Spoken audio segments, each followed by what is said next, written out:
Hello everyone. Can you please tell me if you can hear me okay? I'm just testing my live before I start. Can you please tell me if you can hear me? Can you hear me? Somebody?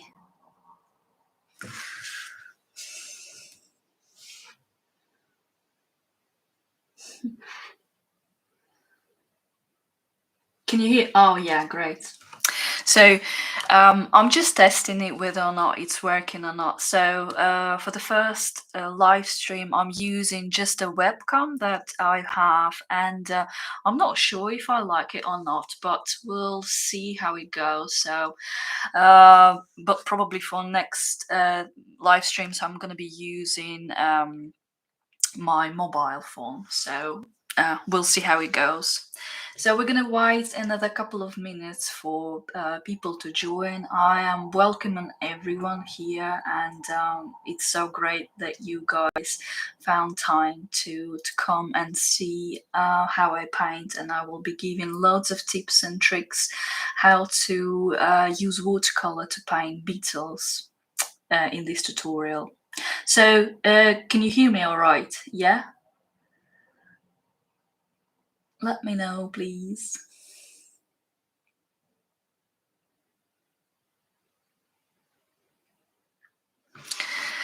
One more minute to go. This is my first live stream, and you can tell that I'm a little bit I'm a little bit insecure in all this, but I'm quite excited as well to try for the first time. And yeah, like I said, thank you so much for watching.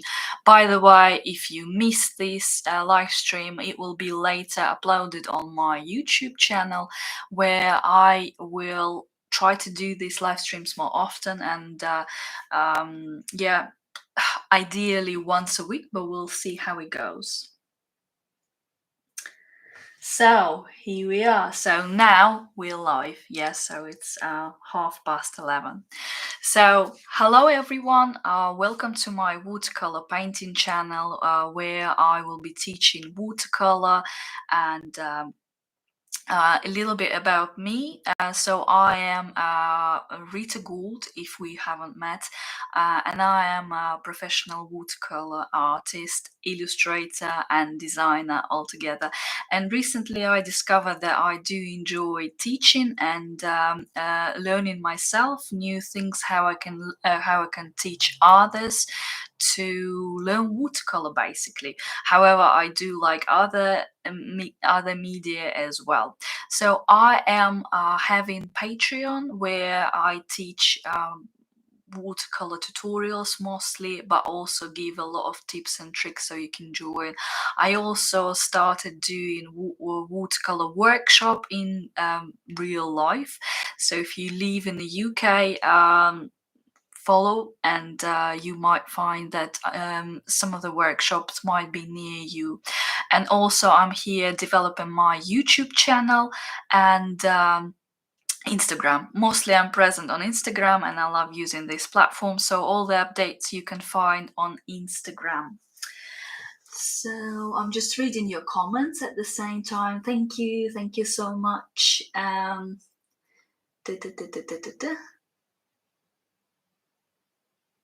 Yes, so you did everything right. The thing is about sketching and drawing, and here I would like to point it out that we can spend a lot of time, because drawing is a separate skill to watercolor, and it does require quite a lot of time to practice. And to me, if you want to learn watercolor, well, ideally you need to know all the basics, how, composition, drawing, everything.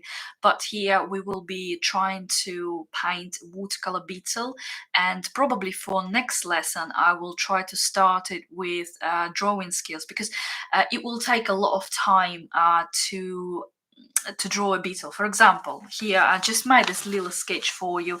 So I would ideally use just a simple piece of paper, and this is from my printer, and quite soft pencil because it allows my hand to move very quickly, and this is how I made quick sketch. And when you trying to draw it yourself, you divide everything into shapes that you see, and then after dividing everything into shapes, you are adding up then more shapes and trying to look at your reference picture all the time and trying to adjust. But we will have possibly drawing lessons as well. It's just for this lesson I would like to practice some more watercolor skills. So what we're gonna do, so I am gonna give you a little bit of theory on how I start painting every Beetles that I have. So how do I approach it? So normally I would have a reference picture, and I am trying to just a sec.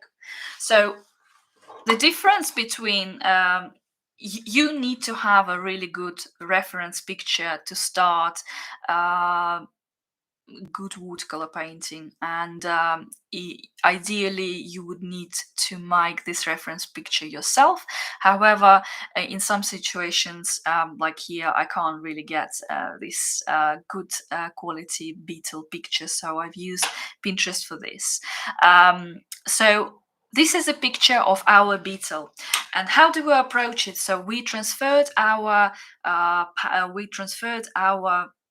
line drawing onto good quality paper. So I'm here using Arches 300 GSM cold pressed, and I also attach it to my board using this tape. I don't use washi tape because sometimes it just doesn't work with me, and it really secures everything. So I attach it properly, and this is how we're gonna start. So and you can't probably see my picture. Can you see it? So I've just because I've used already my eraser and I removed all the graphites, so you barely see it, but you'll see in a second when we'll start painting first layer. Oh, sorry. So when I look at the picture, I am thinking, what colors do I see and what tonal values do I see? So on this picture, I'm looking and I'm seeing that I see at least 5-6 colors right away. Yeah. So you see blue, green, yellow, orange, brown, black. So I will name these colors in an easier manner, but we will be trying to figure out with colors later how to come to similar color combinations that we can apply to our Beetle. So, and then every watercolor painting, if it's a good watercolor painting, has to have really nice tonal values and nice contrast in between those tones. So for example, if you look at, this is a pair picture that I've done before, and you can see that on this picture, if you squint your eyes, you can see where the shadow area, yeah, is here, yeah, where the highlights is here, yeah, where the halftone is here, right, where the reflected light, so it's kind of here and here and here, yeah. So the same principles apply to painting butterfly, any object, to be honest. So we will be applying this to our Beetle. So I think I've done a picture.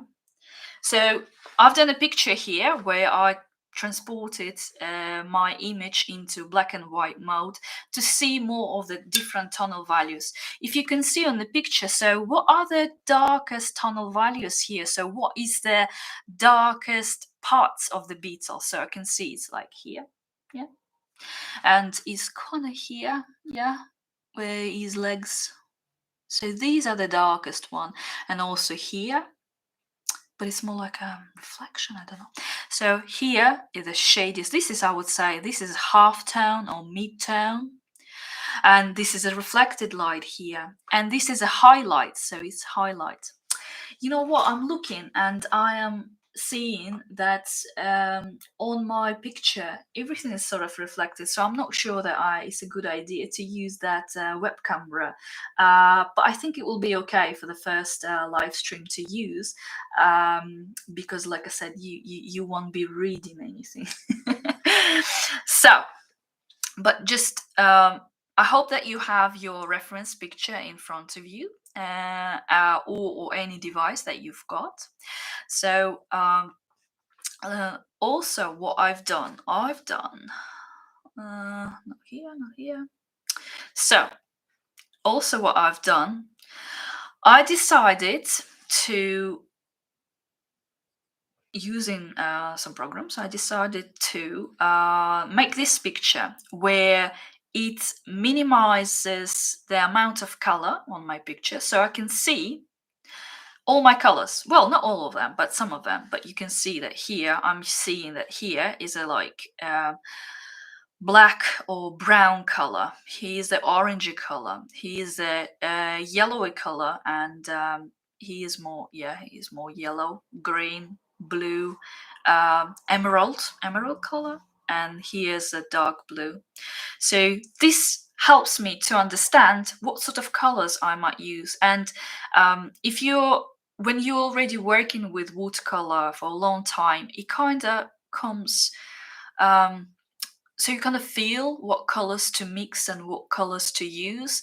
But when you start, I think it's important to try to play with watercolor sets that you've got and try to get this color by just, by just trying, to be honest.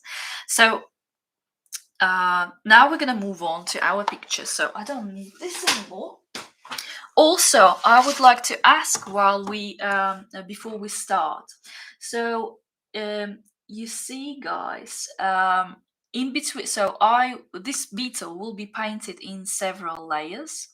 So in between those layers, we will have to wait a little bit for them to dry out. And in those breaks, what would you like me to do? So I can either show you some of my works with beetles and talk about it a little bit more, or you can watch me painting something else. So for example, I have other insects that's in work right now. And also I can ask some of the questions. So if you have any questions, you can maybe address them in these breaks when we will be waiting, and I can probably try to paint and answer some of your questions. Yeah. So think about it, what you want to ask, and I will try to see it and, ask or reply. So about art materials. So for this live stream, we're going to be using, I already said that I'm using arches, but you can use any watercolor painting that is watercolor paper that is more than 300 GSM. So it's quite thick. It needs to absorb a lot of water. So I'm using Archie 300 GSM cold press paper, and I attach it to my board with this tape. Also we will need watercolor painting set, water. Also you would need to use a palette. So this is just a simple ceramic plate. Just I will probably say don't try to get a flat one. It will be better for you to use, because once you start using this, some of the combination might leak into one to another. So, but I will be careful with this one. Also tissue paper, and also just a piece of paper. Ideally it should be the same paper as this, but I'm just using my old paper just to try some colors, and I usually do it this way. So how I work, and here, and I'm looking at my screen and seeing that everything is sort of mirrored. So I like to have everything that I'm working with on my right hand side. So water, paints, palettes, another palettes, and tissue. And I like to have tissue on the back side, so you won't see it, but it's like here. So I like to use the water and then mix my colors, and then use tissue paper and then apply it to my picture. So, oh guys, this is really annoying that it's mirrored. I don't know how to fix it really. Oh, okay. So, but I guess I just have to go with it. So, first things first, we need to think. So, what colors do we see? When I look at my reference picture, see, well, ideally in watercolor, traditionally, may I say, people start going from very light layers and they build it up to the darker tones. So, but first layer is very important, and it's like a base because watercolor is translucent, so you can see the layers that underneath, and um, you have to be very careful how to start your watercolor painting and how much water to use and how to apply your layer. So first layer should be very, very, very um transparent, but at the same time you are kind of making your painting and making the map of where you're going to put all the colors. So we're going to look at the picture that I've got here. So what are the lightest colors you might see on this picture? So I see that this is quite light, so I'm thinking that I should start with something that is almost like really transparent blue color, like blue hue, or you can use Prussian blue. Mm, and then also you have a very light tones here, so they are yellow colors. So I might be using lemon hue or yellow pale, any yellow color that you've got. So let's start. So for this, I'm going to be start using brush size number 6. And this is the paper. The size of the painting will be A5. So yeah, A5. So what I'm going to be using. So first thing is I won't be doing covering all my Beetle with water. We will start wet on dry, and I'll show you how I do it. Actually, now thinking about it, I might switch to the brush that is bigger in size because my painting is quite big and I want to you see, I don't work separately like one wing, another wing, and this part. I like to create first layer in one go, but I like to work with this as I go along. So I'll show you how I do it. So I'm just looking for a bigger brush that I might use. Maybe size number 8, but like I said, you just need quite a lot of control over it, and I'm not sure. So I would recommend maybe start with brush size number 8 and then switch to the brush size number, well, this is 8 as well, but I wouldn't say it's 8. So yeah, I'm going to be using 8, so not to confuse you, sorry for it. So I will be mixing 2 color combinations to start with for my first layer. So for this bluish color, I'm going to be using just a little bit of blue hue and Prussian blue. I'll probably say Prussian blue more. And also, I'm noticing that it kind of have a little bit of green hint, so I'm adding here just a little bit of emerald, and then I'm dropping quite a lot of water here, and I'm not forgetting to mix it properly. Mix, mix, mix, mix, mix, mix, mix, mix, mix. A lot of water, yeah. Then I'm washing my brush, drying it out, and then I will be thinking. So, and then for the second combination that I'm going to be using on this Beetle, I will need to use yellow colors. So I'm going to start with yellow pale. I'm applying yellow pale, and maybe a little bit of cadmium yellow hue. It slightly has, it's warmer cadmium yellow, but use any yellow that you've got. So I'm just adding some water. So we're gonna start with these two. Oh, sorry about my chair.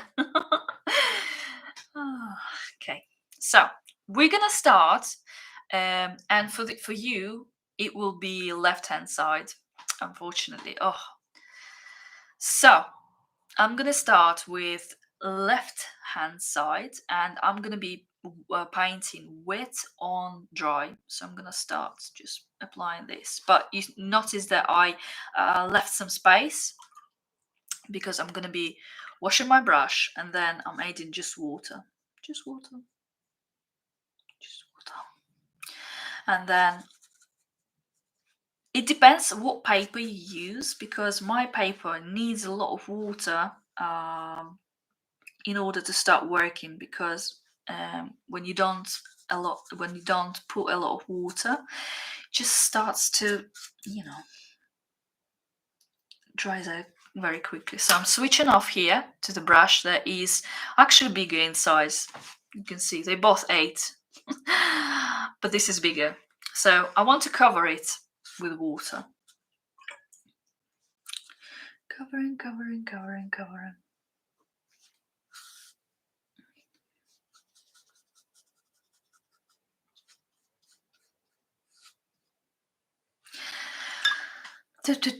So when we look at our Beetle, let me just do this. I probably will put it here. Yeah. When we look at our Beetle, it has like a blue frame, yeah, here inside, light blue. So we're just gonna add this light blue frame. Notice that I left some space. So I left some space so it's not edge to edge, because here is also going to be very transparent layer, and this is for to show reflective lights. So I'm just trying to go like this.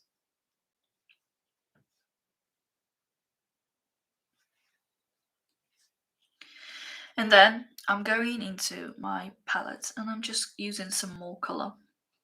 Notice that I've left here some space, yeah? So I don't know if you can see it actually. First layer is always tricky to paint because how transparent it is, and not all the cameras can pick it up and show properly what's what. And now I'm just moving paint, yeah. So this is just one first layer and we're still doing it. Still painting. As you can see on our Beetle, we have like more of bluish color here on the border and less on top. So I'm just not worrying about on our top. So at the same time, I'm gonna be using, you see what I mean about using some plates, because two of my colors might gonna start mixing together, and to be honest, I will be using it in the future. How I'm going to be using this combination as well, mixed together, but not right now. So I'm using my yellow color, and I'm just thinking of, so where it is, it's kind of here, yeah. So you're looking in these areas. So I'm just applying it. It's a very watery mix, and again, we need it to be. We need to have it quite watery.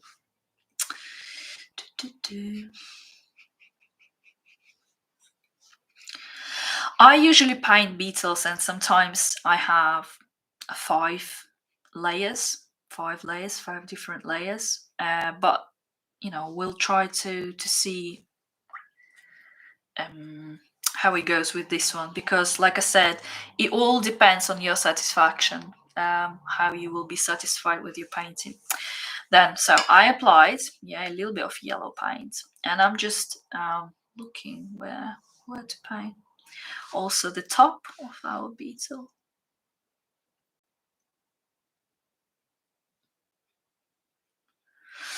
Like this.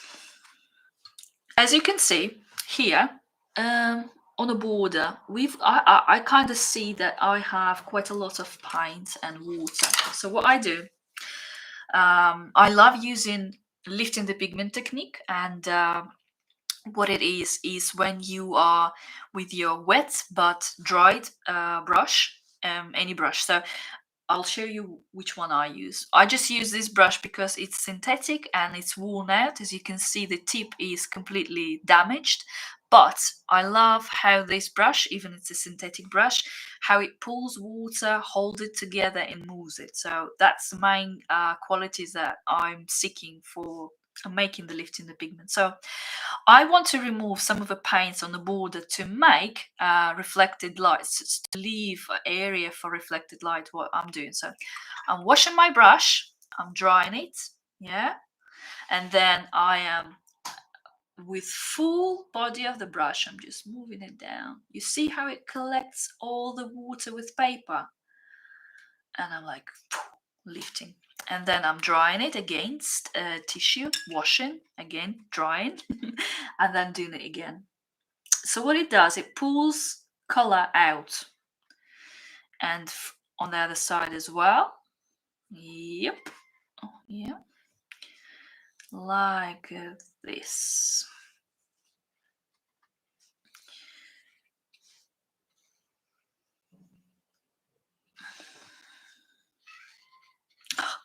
My cat, he's hungry, but he has to wait. So we've done it. You can also use different sizes for this. Ideally, they need to be quite thick and quite hard. So this brush, I wouldn't say that it would be very good to use, because you can see it's very soft. You need it to be harder, or for this reason, you can use, for example, some brushes that the same shape of like a shovel. You can use for acrylic, and they will be quite good if you like me, doing the rough lifting the pigment technique. Also here, I would like to remind you that you can't really use lifting the pigment technique a lot, especially it depends on the paper. So if it's hot press paper, well, you will ruin paper with the technique that I'm using here. So go for cold press 300 GSM paper for this kind of tutorials. So I can just try it here. So kind of works here as well, but to me, to my liking, to my technique, is a little bit too soft. So what I'm doing, so this is, I'm just going to lift it and show you. So this is how much water I've got right now. So it's going damp a little bit, yeah. So at this time, I want to add green color. So I'm going to be using brush size number 8. And I'm using Sap Green, so it's like warm green. Mixing it. And then I'm thinking, and a little bit of Prussian Blue to get this color. So I want it to be a little bit greenish. You can also get this color, and it will be a really nice color combination if you use burnt sienna mixed with Prussian Blue. Oh, actually, I'm gonna demonstrate it for you.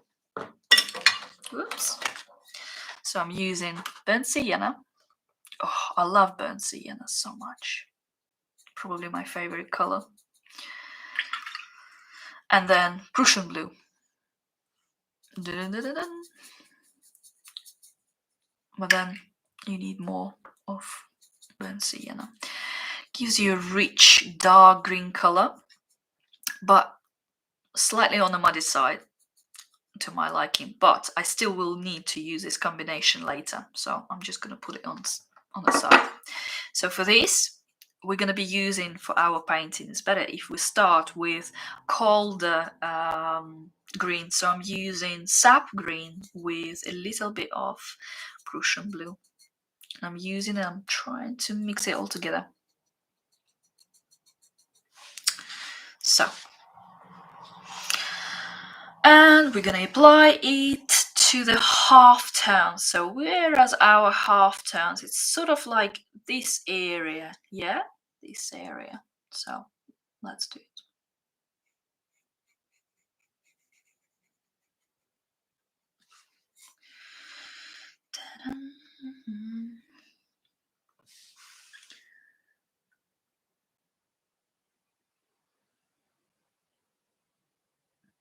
I'm just looking at the comments about this green that you're using. I don't know. I have to see that color, to be honest. I don't know all the names of the colors. I think if it will be, what do you mean if it's too dark? If it's too dark, just add a little bit of yellow color and see how it looks. Or it just depends, because there are warm greens and cold greens. So at the moment, I'm just using this. So I'm creating this shape of green, and then I'm thinking that I want warmer green. So I'm using Sap Green mixed with Cadmium Yellow to get this really nice olive color. And I'm also applying it just here. So, and they are working together. So this is I'm painting wet on wet, but it's already gone a little bit damp, yeah? So I'm applying it like this.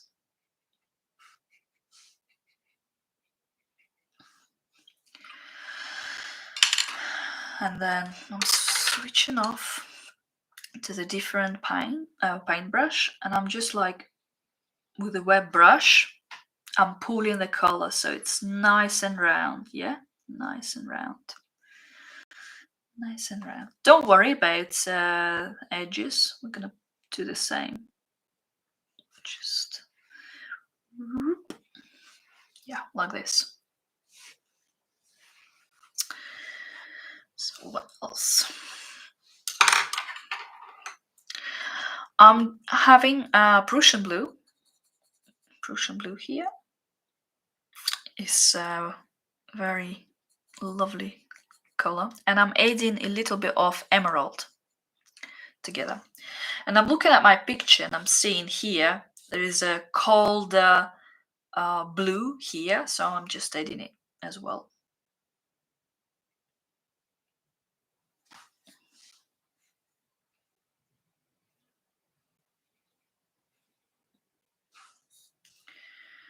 Like this.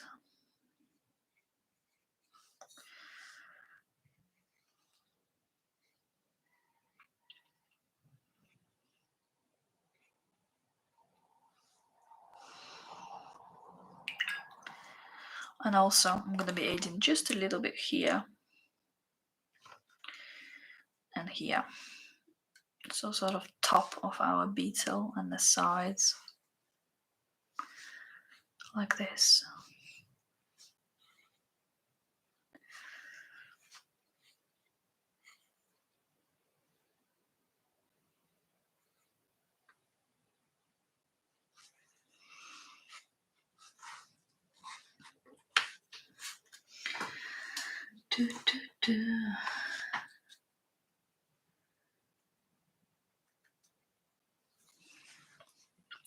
As you can see here, the paint is sort of bleeding, growing. It means that the paper is still wet, and I'm occasionally just lifting the pigment because I want this area to be very transparent, to get this effect of a shiny beetle. So I'm controlling this area, yeah. Do the same. Right. So what we need to do, we need to add more of the yellow color and also orangey color. So I'm just using cadmium yellow, but it's warmer than normal yellow, just so you know. And I'm just going to be using only this color right now. Again, I'm just dropping it inside.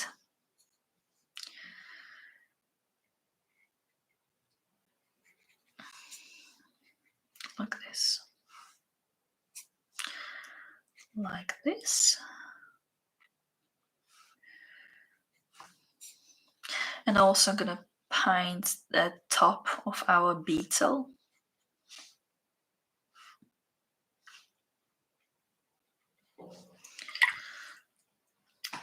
Washing my brush, and then I'm making it smooth, and then drying it against tissue, washing my brush, and then I'm just making it smooth. The same as here, you see I left it to work together, and then I'm swapping to brush that I'm using for lifting the pigment technique, and then I am going down and making it smooth and also collecting this extra pigment that I don't need.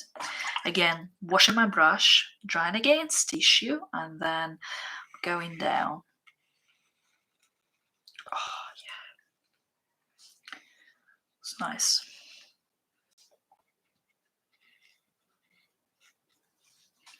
And here as well on the Beetle, I just want a little bit of more of reflected light, so I'm just removing that extra paint with lifting the pigment technique. Doing the top.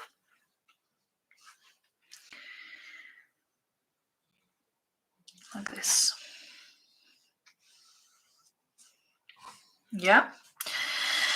What's next? What's next? Next is the top of our Beetle's head. So I'm just going to use a little bit of yellow pigment, and I'm just going to, with a lot of water, I'm just going to apply it to its head and fill it in together.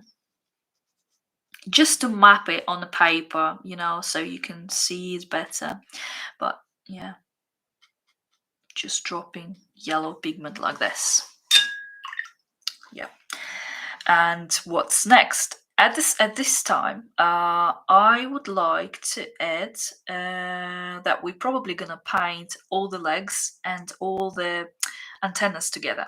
So for this, I'm going to be using darker colors, so I prefer to switch to different palette, or you can just wipe with the tissue all the paint that you've got and dry it out, and then use it this way.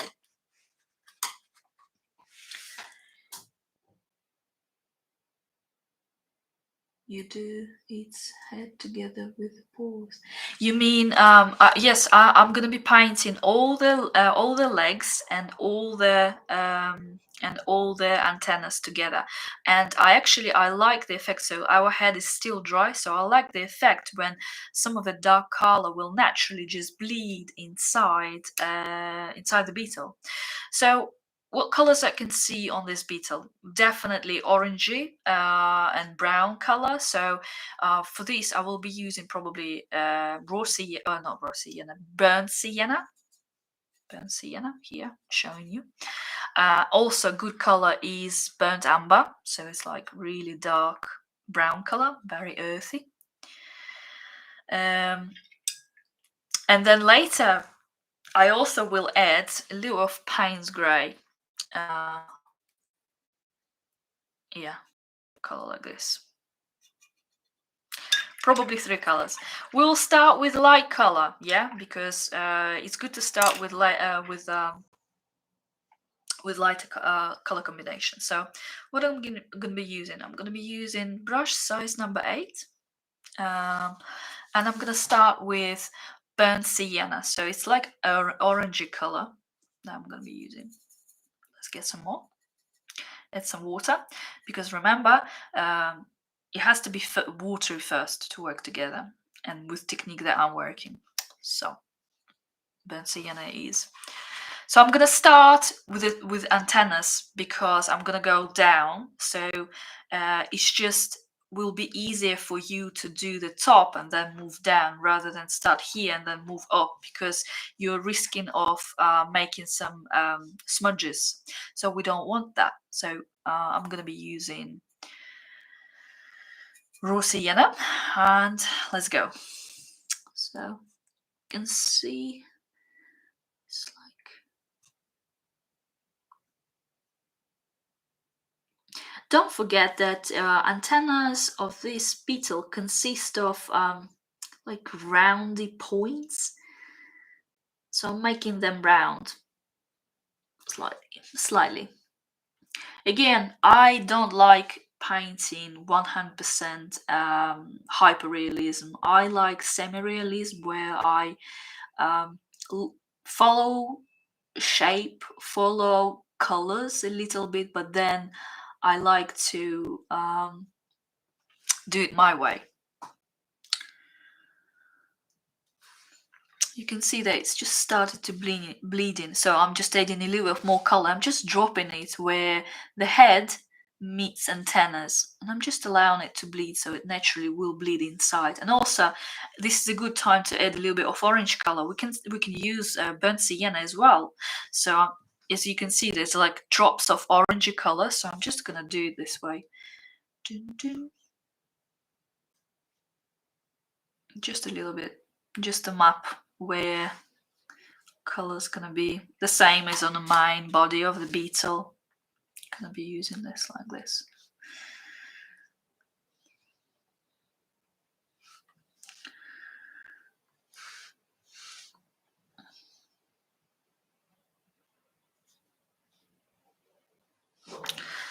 Just a little bit, because it's a first layer. You know, we're just mopping it out where everything's gonna be. So moving on to my antennas. So the tops of the antennas are quite they're actually quite bluish, so I'm gonna use a little bit of Prussian Blue, and then I'm mixing it with Payne's Grey. So black and blue I'm using here. I'm just gonna add it like this. Again, it's wet on wet, so it's gonna work together, but at the same time it will have this outline of orangey color. And I'm just dropping color here as well. And then when we will look on our antennas, they're more greener towards the head. So I'm just gonna drop a little bit here. Yeah. And then we're gonna paint different pores. Are they called pores? I don't know. So for this, I'm gonna be using burnt sienna as well, but a little bit mixed with Sap Green for other legs, let's say legs. And this is very light combination as well. So I'm just gonna start out like this, and I'm filling in all the bits of my Beetle. And as you can see, if we're moving on to this leg, it has more blue, so I'm using more Prussian Blue,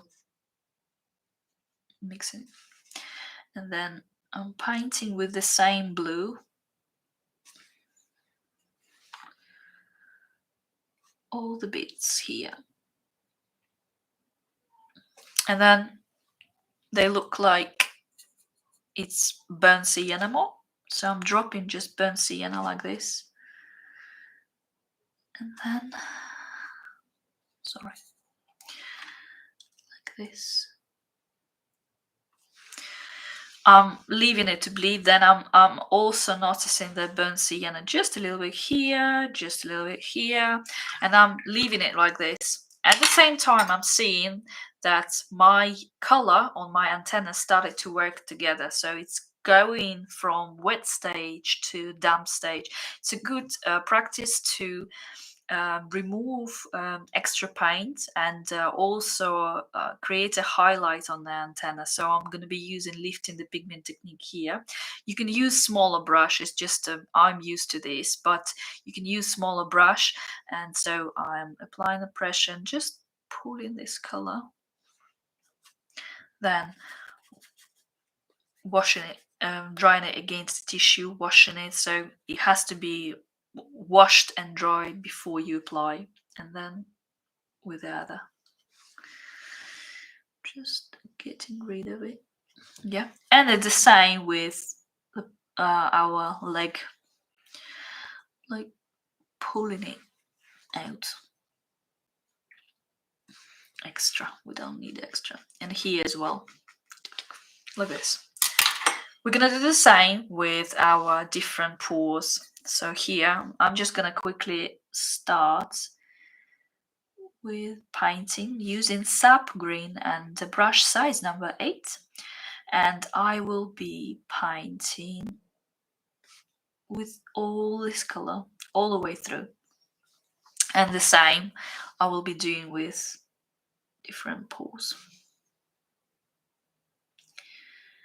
Like this.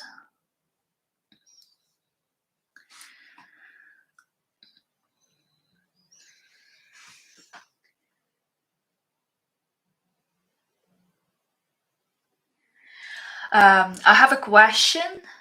The last question I'm seeing.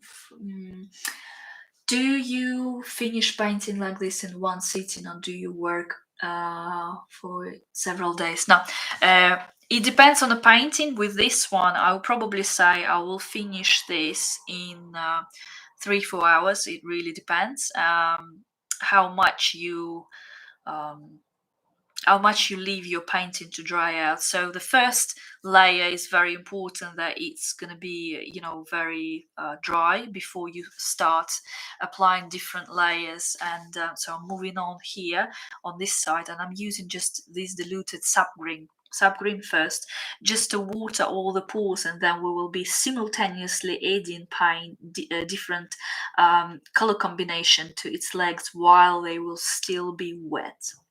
So yeah, it really depends on the painting. It really is. And I sometimes work with different paintings simultaneously. Not simultaneously, but I would say I have 3 or 4 prepares, and I am, for example, recording first, and I'm doing first layer, and then I'm moving on to different, because I'm not going to sit down and watch how it's going to dry out. And I don't really like using hand dryer. I just, yeah. So whilst I am finished with one part, I can move on to different parts on different painting. That's how I paint. Yeah, but normally Beetle like this will take me, it depends on amount of details and layers, but I would say 3 to 4 hours. But again, it's the subject that I've been painting for a long time, so I sometimes, you know, quicker, but I would understand that it might take more time for other people to complete it. It really is down practice. That's all you need with everything. So I'm gonna be painting the last one.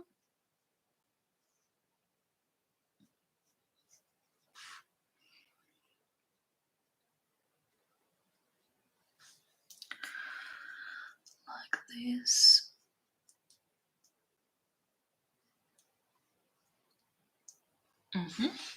So yeah, now they're all wet and they all sap green. So I want to add a little bit of more of burnt sienna.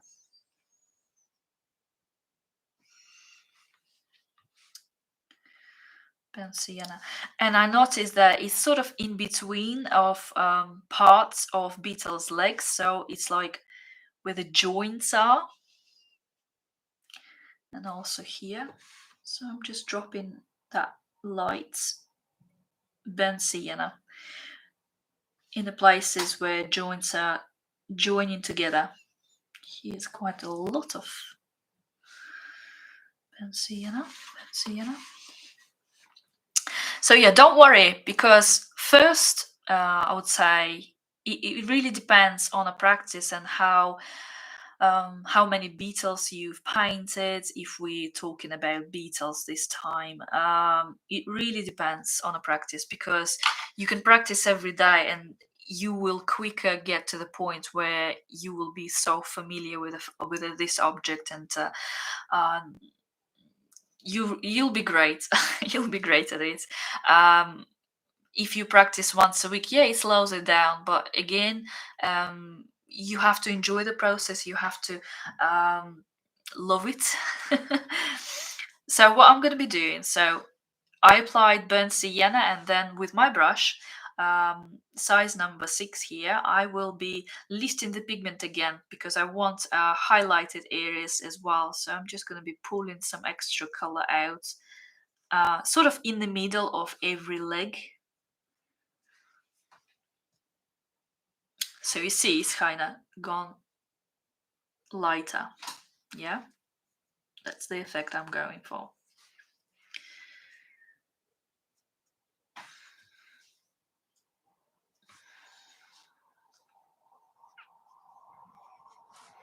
So yeah, when my layer will be drying out, I'll probably show you some of the examples of work, and in terms of practice, in terms of um, how I develop my style, and how long did it take me. If you're interested, just let me know, because it's gonna be soon. Because you see, we're almost done with our first layer. So we added burnt sienna to all our legs, right? Yeah.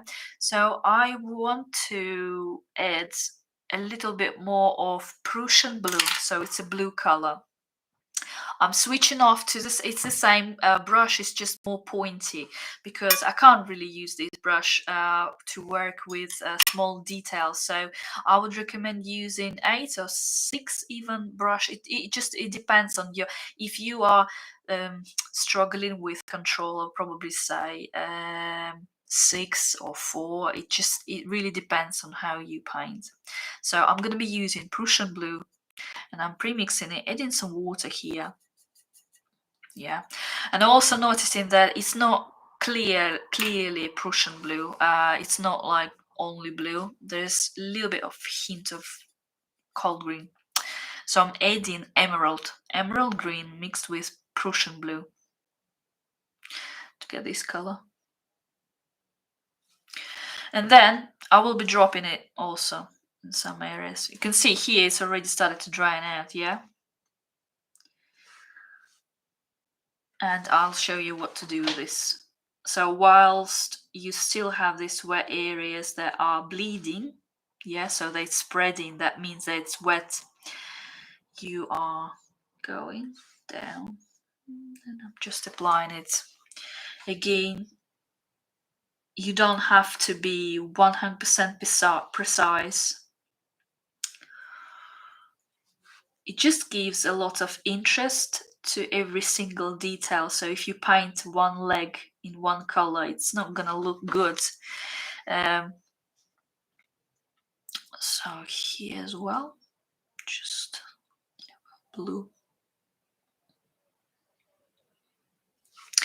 And here you see it started to dry out. So what I do, I wash my brush, I dried it against tissue, and then I'm just applying it to the corner where the paint applied here. You can see I'm softening it.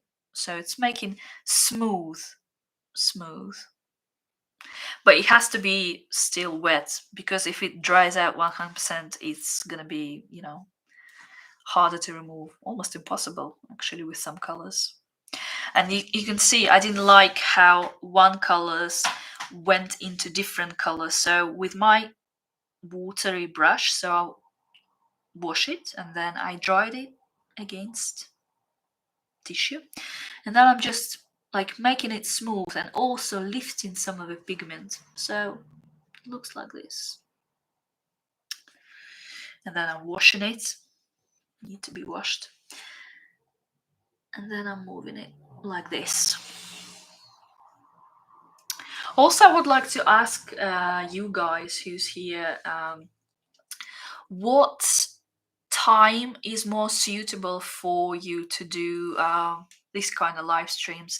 The thing is that I know that some of the times that people use are normally in the evening, but also I really don't like watching live streams where you can't really see everything, because you're using not natural light, you're using light from the lamps you've got. And I wouldn't say that it gives you a lot of trust into colors, how you see them, and how it's just, for me, it's not pleasant to watch. But you do let me know what hours do you want to watch these kind of live tutorials, and I will put it into consideration.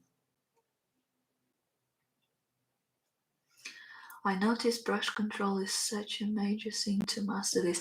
Yeah, and it all comes with practice. You know, it's difficult sometimes for me, and the reason why I'm doing also live tutorials and live streams is I want to come back and understand and how people who are only in the beginning, how they approach it and how to help them, because for me some things are happening very quickly and I know how to adjust it without really thinking, because it's so you know, so deep into your mind. It's just like I'm doing it almost subconsciously. So do ask questions, and it really will help me to figure out how to help you and how to explain how I do it. What else? I'm just reading some of your comments. Hmm.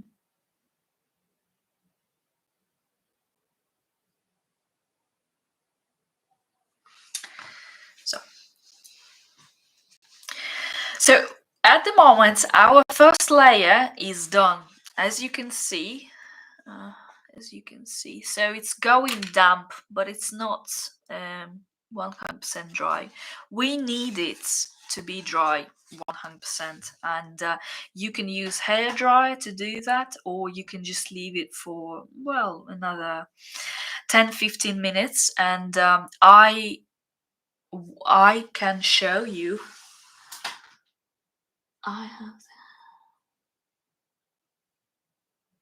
So I live in the UK. I live in the UK, and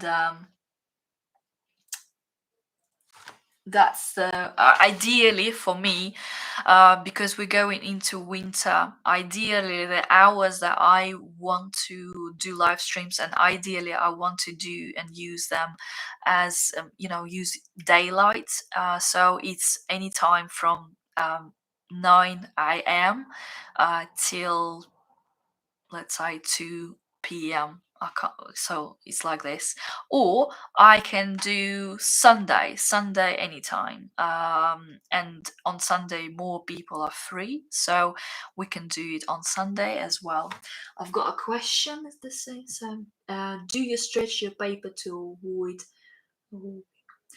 Um, You know what? I am quite lazy sometimes, and I noticed that with my previous painting, I really haven't been doing it much, but I've started doing it recently, and I would say, ideally, how do you do stretching? You apply what you need. Well, you've got this piece of paper, so you are with your bigger brush. You apply water one side, then you turn it back, apply a different side. It's just and then you are attaching it to the board, and that's how you stretch it. But also you can use different ways. So for example, here I didn't stretch it, and you can see that it's a little bit gone bumpy here in the middle, but that's okay. And with attaching the sides already kind of helped me, and I noticed that with the previous paintings that I've done, I just put all of them under the press, so you are putting them all together, one on top of each other, and then you put like weights on, and it really helps to stretch it out as well. I know it's a bit silly, but this is like, I don't know, my method. Also, you can buy art blocks. So when it's like watercolor pad, but all the sides are glued, and you don't need to do any stretching. You just paint it, yeah, use this first page, and then with the tool you go inside and you kind of take it out of the main glued pad, and then there you go. That's how you can do it as well. The Sunday is mostly on the way. The good idea.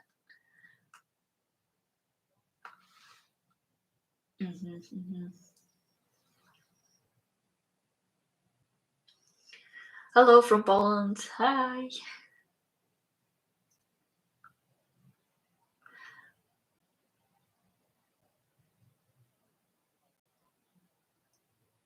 It's okay. Like I said, with painting and with practicing your painting, you will make a lot of mistakes, and it's okay. And they're not really mistakes; they are discoveries. I would say they discoveries because um, only you, when you are one to your painting, you're gonna learn the most because you will be doing it yourself, and you are. It's a long process, so give yourself time to adjust, enjoy every single second of it, and in a process you will learn so much. I mean, I'm learning every day, and it fascinates me how one paint works with another, and how color combination in my head. It's you have to enjoy it, and I think the reason why you're here is you want to learn and enjoy it too. I love burnt sienna. Is this? Oh yeah, I love burnt sienna. I don't know, guys. What are your favorite colors? I'll start with mine. I love burnt sienna, Prussian blue, and sap green. Yeah, so much. But also, I love all the browns, all the orangey color, and all the earthy color. I love earthy colors. So, in this meantime, I can show you. So got my chair. I can show you some of my works when it comes into practice, just to give you more confidence about how you can achieve this. So I'm just gonna put this on a side, yeah. So here I'm gonna show you. So I found some of the paintings that I've done. I'll probably say 5 or 7 years ago. Yeah, 7 years. Well, probably say 7 years ago. And I did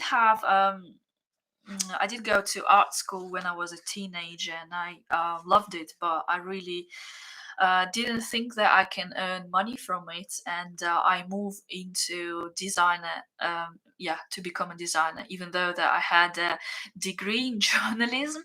But then I realized I don't want to be a journalist. I want to be something more creative, and I knew that I can't be really an artist because I didn't know how I can make these money. So I decided that being a designer is a safe path, and I taught myself how to be a designer, and I was a digital designer, so I taught myself how to use Photoshop, Illustrator, Flash, all these programs, and it's been, well, how many years? Probably, well, more than 10, 15, oh my god, 15 years ago.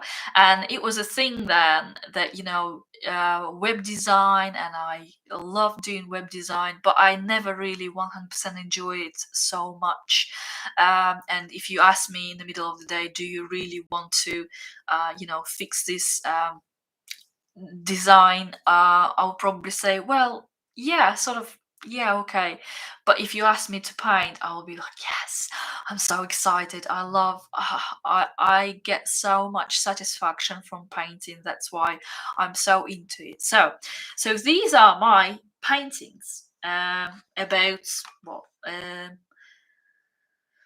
7 years ago. So when my son was born, I found myself that I really didn't want to be a designer, and I want to have something different, and I have different ideas of what I could be. So I started painting, and that was my favorite subject to paint because I have a really deep connection with moths and butterflies. I've always been fascinated by them since my childhood, and then after many years it came back to me. I just started painting. So here there is just example. It's not even watercolor paper, So all the knowledge that I had in art school, I kind of dismissed, and I had to re-educate myself and practice a lot to go back. So here I'm using combination. So this is a mixed media, so it's watercolor and also some gouache. So these are my first paintings. As you can see, they wonky, so this side is bigger than this one, and you can see the application of layers is different, so it's just very controlled one. It's more like gouache rather than watercolor. So these are my first moths that I've done in a really long break between painting, because I used to paint a lot when I was a teenager, and then I was mostly switching to the different medias where I wanted to be a digital artist, and then I had different techniques, and then I sort of came back to watercolor. I don't know why. And then, so this is, you probably, if you on Instagram, seen the reel. So this is one first moth that I've done for a long time, and after some practice, this is an original, but I can't really sell it because you can see there's a stain. So this is a 3 years ago. Yeah, so I've done this 3 years ago, and this is A3 size watercolor paper. And then to finish, I use here a little bit of gouache mixed with watercolor. So this is mixed media, but all the base is watercolor, 100%. How long did it take me? Well, I'll probably say 4 to 5 hours for this one. So it also depends on a practice. Learn your subject, how to do it, and you will progress so much. And also, with this day and age, you can see how other people are doing. So I'm going to show you other beetles that I've got.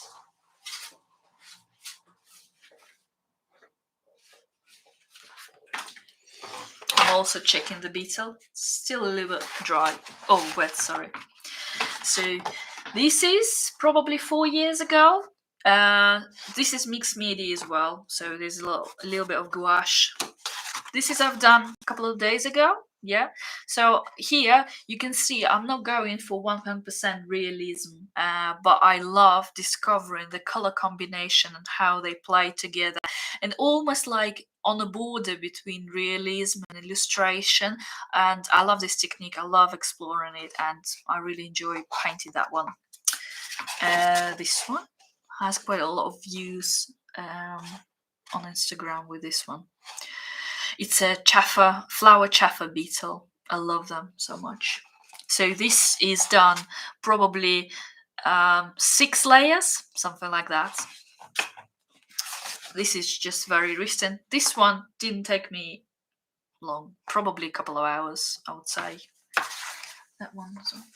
So this one I also can't sell it because I'm a messy person. So to be honest, yeah, I need to use a lot of protection, especially when I'm painting on the big size. Yeah, I need to be more careful. But that one, I was just doing it with practice, and as you can see, so with my style, having the shape of the beetle closer to realism, but also I like to add details which are not 100% realistic. So I love using all the dots, all the brush strokes, all the like slight watercolor whirls. You see them. So this is done on one piece of paper. So all these beetles. So it's an original. I've done it 4 years ago. Yeah, 4 years ago. Here I've used a little bit of mixed media as well to paint white on top, but everything else is watercolor. And this is a different type of paper. So this is hot press paper, and I really need to go back to using it, but I don't know. It's just difficult sometimes because I love using lifting the pigment technique a lot, but also this is an ideal paper to use if you are going for more commercial illustration, and yeah, how to use it, because it's easier when you scan it and edit it. It's easier, much easier. This is butterflies that I've got. Oh, sorry, I'm just reading your questions.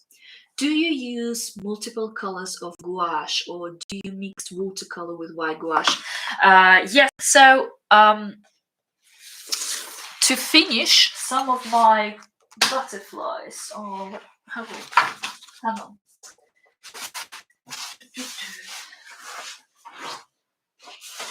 I'm just looking for a right picture to show you. So this one is mixed media. here I painted everything watercolor, but then I added gouache background and it's black color, and then I noticed that I need to adjust all the colors so all the objects are seen on a black. So I'm using different color combinations, but mainly I mixed white gouache with a little bit of watercolor like this. So I don't use other gouache colors, only watercolor with a little bit of gouache. And with this technique, it's all down to how consistency and amount of water you're using. So the biggest mistake and how to use it. So if you are, for example, using mixed media, you need to apply, let's say, watercolor first, and then you finish it with gouache. Because what's going to happen if you, for example, start painting watercolor right now, all the gouache, it's going to go into mess. So it's just understanding when is the right time to use one media or another. So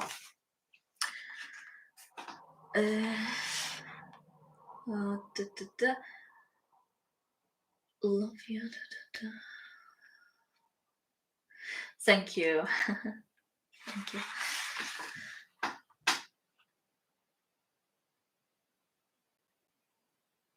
I've quit art school. It was too elitist for my taste. What do you mean?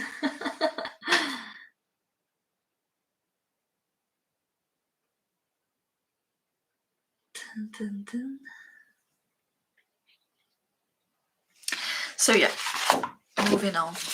So this is mixed media as well, finishing with gouache and watercolor, but base is watercolor. I love the same here. Mixed media, starting with watercolor and adding details with gouache. The same here.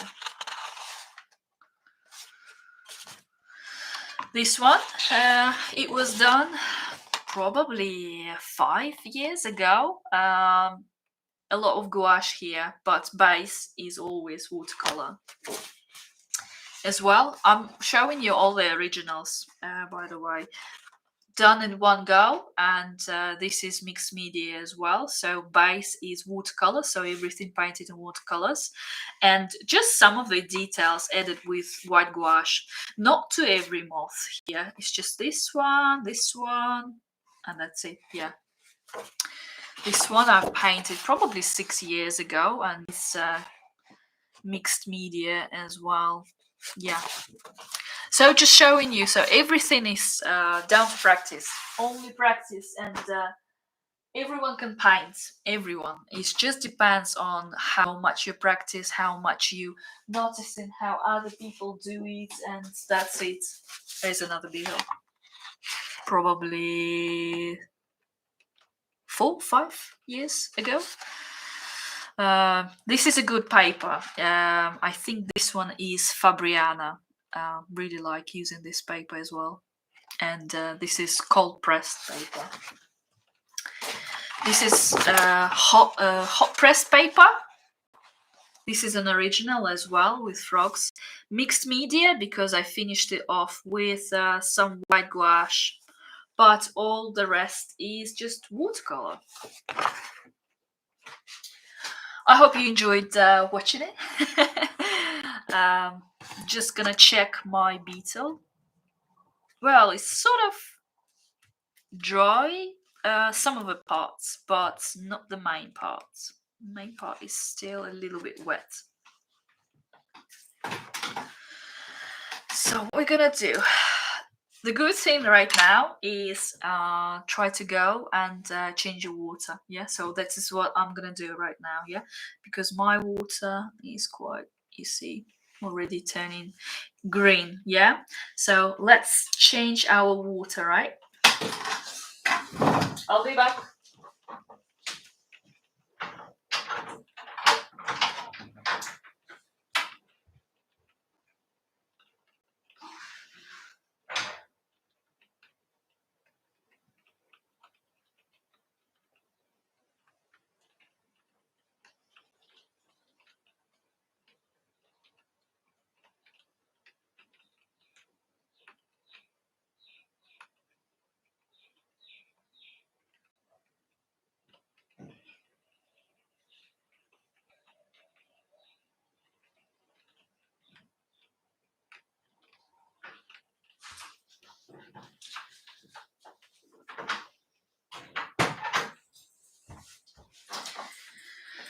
So here I am. I've changed my water.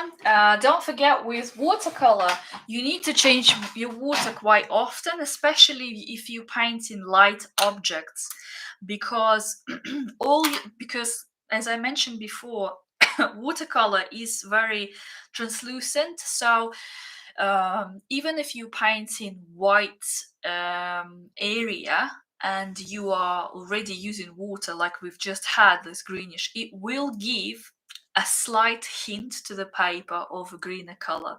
So be very careful with painting white objects and white areas using dirty water. That's what it is.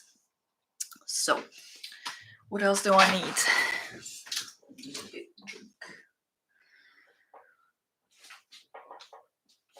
By the way, thank you guys so much for joining and being with me. Oh yeah, good tip using 2 jars. Sometimes I use 2 jars too, but you know, it's just habit. Also, as you can see, with the amount of water that I've used, lifting the pigment and everything, this gone wet, so I need to change it. So I'm just gonna use a bit more of new tissue, like this. Like this. So, what we can do right now, we can start painting some of the areas of the beetle right now, because this is gone dry. It's just in the middle, but it's okay. I think it's okay. So I'm swapping up back to my palette again. Like I said, I use 2 palettes. One for the lighter colors, another for the darkest colors. So if you have only one, just wipe it, or wipe it with a tissue and you'll be fine. So let's go. So what we're going to be painting, so with watercolor, how to add more color and contrast with more layers. So we've done our first layer, so we're going to be start painting now again the outline, not the outline, the shadow and mid shadow area first. So but we will use a little bit less water and more of the pigment. So for that, I'm using my brush size number 8, and I am just gonna move this jar. I'm gonna be using Prussian Blue. You can see, oh, it's nice color, love it. Prussian Blue. And then also want to use a little bit of emerald green together. You can see that here I'm not adding as much water as I added for the first layer, yeah? So it's more concentrated, and we will be painting, well, if I will be honest, this is painting wet on damp, but some of the areas are dry, so yeah. But we can adjust that. So I'm using Prussian Blue with emerald, and what I'm going to be doing, so I will be applying this color all the way like this in the middle, again leaving the space between the edge and that shadow area and half-tone area, yeah? So there will be a space for our reflected light, because remember, beetles, they are very, very, very shiny, aren't they? Well, majority of them. So we want to see that in our painting as well. So I'm just gonna go. So here, my side of the beetle is quite dry. So as you can see that I'm applying and it's not bleeding sideways. That means it's quite dry. So I'm just applying it, and I'm also constantly using my reference picture. Applying more. Oh, I love this color. Let's paint one side first. At this point, I'm washing my brush a lot, and then drying out against the tissue so it's dry and wet, and then I'm softening the edge. So I'm going like this, washing it again and again. I'm moving so it creates a nice gradient. And then I'm going to be moving this water, so I'm here only using water to get to that corner, to that side, so it's nice and transparent. And then I'm going from here, I'm going to be doing the same, just making all the corners of the applied layer is smooth. And then I'm just moving the paint out from the reflected areas where I don't want a lot of color, just moving it with lifting the pigment, yeah, like this. And I'm also applying more water here. As you can see, it's just gone a little bit, not the effect that I'm going for, like this, yeah. So half of our beetle is now wet, and I'm going to be doing the same with this one, but I will cover here with just water. Use just here water because we're applying our second layer. I'm just using water here. And then excuse me, I'm going to be using again our combination of colors of Prussian Blue and Emerald, and I'm gonna be applying it like this, one line, like this. Oops, a little bit more of Prussian Blue.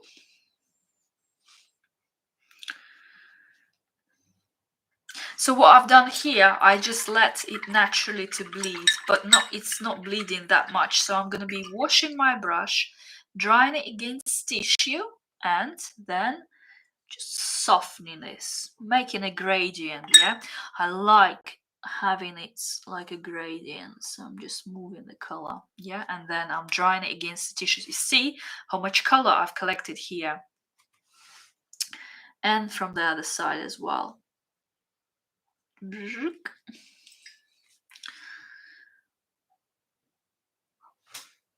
Drying it, washing it, drying it. I know it's hard and I probably do it too quickly, so I'm sorry guys, but like with practice you will adapt, and like I said, do it all at your own pace. So I'm checking on my picture and I just want a little bit more of that Prussian Blue that's more concentrated in color, and I'm just going to be applying it like this. So it's working wet on wet, you can see, and it's like it's because it's wet right now, it's just bleeding. Oh, love watercolor for that, like this, yeah.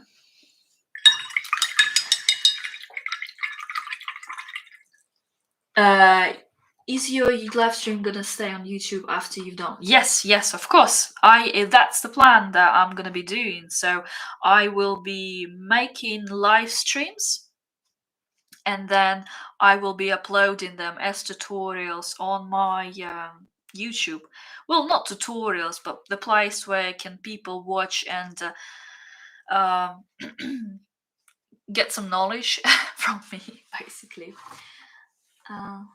I recently bought a whole lot of new art supplies with some new watercolors, and I have a few samples of them, so I'm gonna experiment some. Yeah, yes. If you need any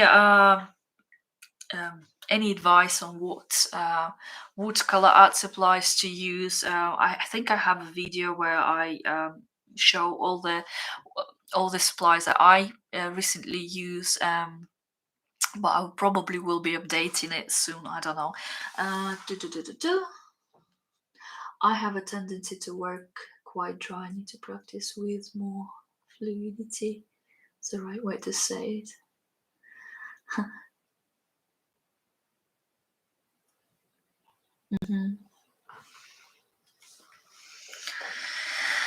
So Nice Beetle, nice Beetle. Also noticing a little bit of blue here on top. Yeah, so I'm gonna add a little bit of here. And then I'm watering the top here and adding just a little bit here that it has bluish color as well, like this. And then I will collect. What I love about watercolor is it's unpredictable a little bit, and I love having control over it sometimes, where you can't really predict. So I love the combination of controlling it, but you can't really control it, if it makes sense.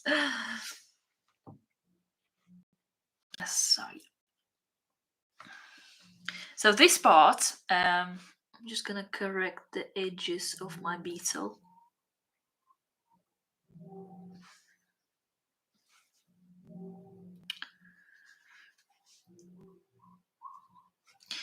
Here I'm noticing that this color gone too far, so I will pull some color out with my brush, just like this. Again, it won't go really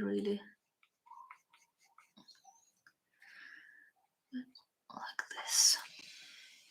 You see, it creates that nice shiny effect because you're lifting paint out here, and it adds up that effect of shiny texture, not texture, but you know what I mean, because beetles are very shiny. Well, not all of them, you see. So I'm using wet but clean brush, applying it, and then I'm pulling it out, and then I'm drying it. You see some color out, and then I'm washing it again. Here I'm just correcting a little bit. And also you see this like a lighter area here, so I'm just gonna pull some color out here as well,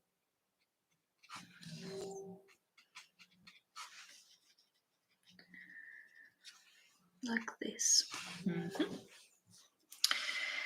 Right.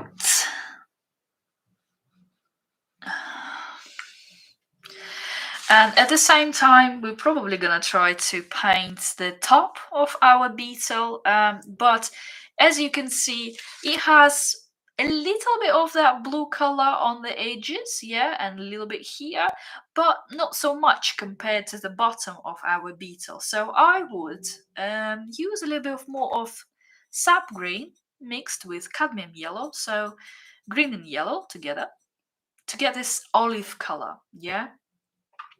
Because what I'm going to be doing, so that inside the lightest part is more yellow, but if you go to the edges, it's more green olive color, and the edges will be blue. So what we're gonna do, we're gonna start with our sort of half tone. So here I'm gonna be using sap green with cadmium yellow, and actually I'm going to use different brush because it's smaller, and I can't use this brush. It's only for lifting the pigment.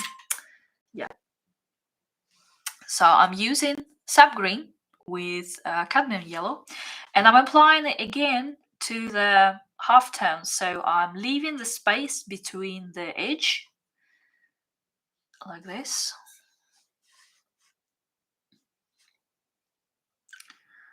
and like this. And then I'm cleaning my brush, and I'm gonna do the same. I'm gonna smooth my edges of the layer that I've added like this. And then just using clean water, I'm gonna blend it together like this. And then again, I'm washing it, and I'm gonna do it from other side. So color sort of stays where I want it for it to stay. Like this. And then I'm adding in just a little bit more of that green color. Olive, nice olive color. Right. Okay. And then I want to use more concentrated yellow color, cadmium yellow. It's a warmer yellow that I'm using here, so it's not cold yellow. Yeah, so I'm just going to be putting it inside, and I'm looking at my reference picture and I'm seeing where's that warm yellow, because I have to also think about it adding some orangey color here as well. Yeah, so I'm just adding it like this, dropping it. Yeah, and also moving on to the top here, I will be just adding a little bit of yellow, and then I'm washing my brush, drying it. Yeah, and then I'm moving on like this.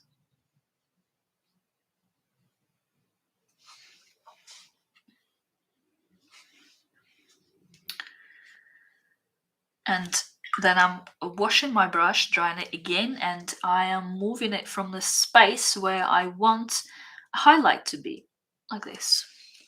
Yeah. At the same time here, I'm thinking of adding, or shall I wait? I'm not sure. Okay, I just feel that here I want to add more yellow color, like this. And then probably here as well, to the main beetle, I would add more yellow. So just like this. Just in the areas where where it's lighter, I'm adding yellow. It's warm yellow here. You can see that it's warm yellow here. It's not cold. Here is more like a colder yellow. Here is a warm one. Like this.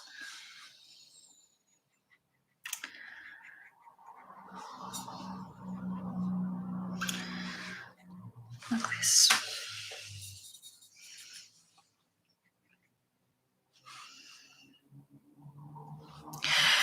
Do you have any more questions as well?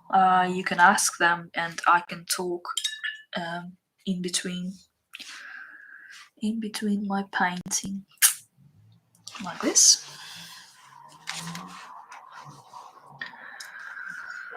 Just gonna drink some tea.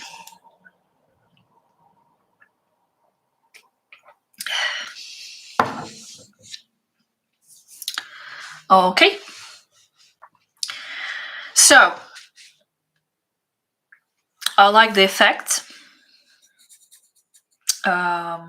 We will probably add in that layer, that dark layer, wet on dry. So when this dries, 100% as well.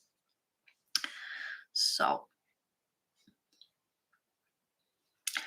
for myself, I'm making a tip that I probably will need hair dryer. You see, I don't use hair dryer with my hair at all. That's why I never really use it. But to speed up some of the process for my live stream, I probably will have to use it. Still wet, still damp, the main beetle. So I'm just doing some extra lift the pigment from some areas, right? Yeah. So and in this time where the main body, well, actually we're gonna add a little bit more of paint to the top of our beetle while it's still wet. Adding Sap Green to the top of my beetle, to the head, like this. So I'm using brush size number 8. You can use it a little bit smaller. As you can see, it's very wet because all the bleeds are bleeding, and I'm just with my brush a little bit controlling it and moving my paint up like this. Yeah. And then for this part, we're gonna add on the edge a little bit more of the colder color of our blue color. So I'm using Prussian Blue again with emerald green. So here's our mixture. So I'm gonna be using it like this. and I'm gonna apply it to the edge. It's wet on wet, and I'm just leaving it to go through all my layers. So I'm adding it to the edge of my part of this beetle, like this.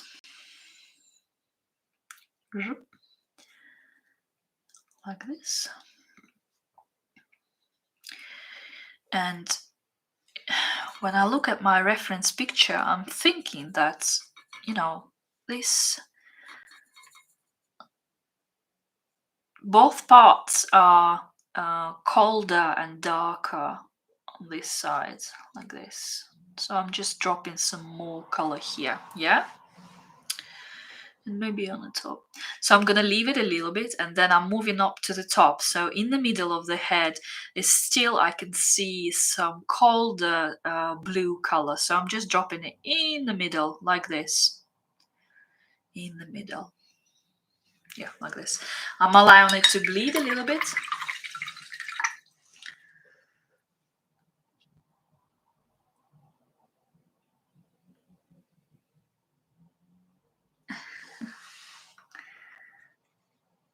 Like this. Also, I wanted to ask you guys who are interested in live streams and watching and learning from this, what sorts of subjects you interested in? So, what do you want me to paint and in the future, so I can plan ahead? What if it's an insect, what insect, or is it an animal, or is it, just give me ideas, and I will take it into consideration for the future live streams. So yeah, nice. So we're moving on to paint all the legs and antennas right now. So for this, I will probably say that I will swap to my different palette like this. So I'll be using, again, burnt sienna, burnt amber, and Prussian blue, and Payne's grey for this. Again, thinking here, because I already, have this experience, I understand this with circumstances I have right now. This part of the beetle is wet, so I can't really work here where the wet part of the beetle meets this part of the beetle, because I know that it will bleed together and one color go into another. But I can work on everything that's here, right? Yeah, so where it's not joining the main body of the beetle, and this is how you plan what you can work with. And if I wasn't having a live stream, I would probably left it to dry out, but because I'm having it, I'm adjusting my work, and I'm saying that we can work on some areas of our legs. So what we're going to be doing, beetles and moths. Beetles, butterflies and moths. I really like to learn from you. Thank you. Yeah. Yeah, you know what, it's the most popular topic. Also, I'm going to be saying here that I also will be doing some tutorial on Skillshare about this subject, and also my couple of future workshops in the UK will be about butterflies and moths. Everyone wants butterfly, moths, and beetles. I guess it's a my topic, but yeah, I'm happy to paint it. Although I do really like painting botanicals, flowers, and yeah, different subjects as well. So, coming back to our legs. So what I'm noticing on the picture, so I can't paint these bits because they're quite dark and they will interfere with our wet side of the beetle. So I'll wait a little bit longer, but I can work with this part, yeah? So what I want to do is I want to use a darker combination of colors. So let's say I will be using Prussian blue mixed with some Payne's grey. So where's my Prussian Blue? Oh, here is Prussian Blue. And I wanted to get a little bit darker, so I'm going to be using Payne's Grey as well. So I'm pre-mixing together like this. And as you can see, I'm not adding a lot of water here. Yeah, it's the difference that I do. So first layers are very watery ones, so I add a lot of water on my palette. But here I'm using a little bit less because I want to use less layers to achieve the contrast and tonal values that I want for my Beetle. So I'm using more of a pigment rather than water compared to the first. I'm still using water compared to the first layer. I'm not on Skillshare yet, but I want to register myself there, and that's I'm kind of planning to film that tutorial about butterflies on Skillshare. It's just they require more preparation and description. Writing a description, I guess. What are you teaching? What are you talking about, etc., etc., etc. So I will be probably doing Skillshare classes more about insects rather than anything else. But it's just very time consuming collecting all the footage, I guess. And I have so much footage. It's just sometimes difficult to proceed. So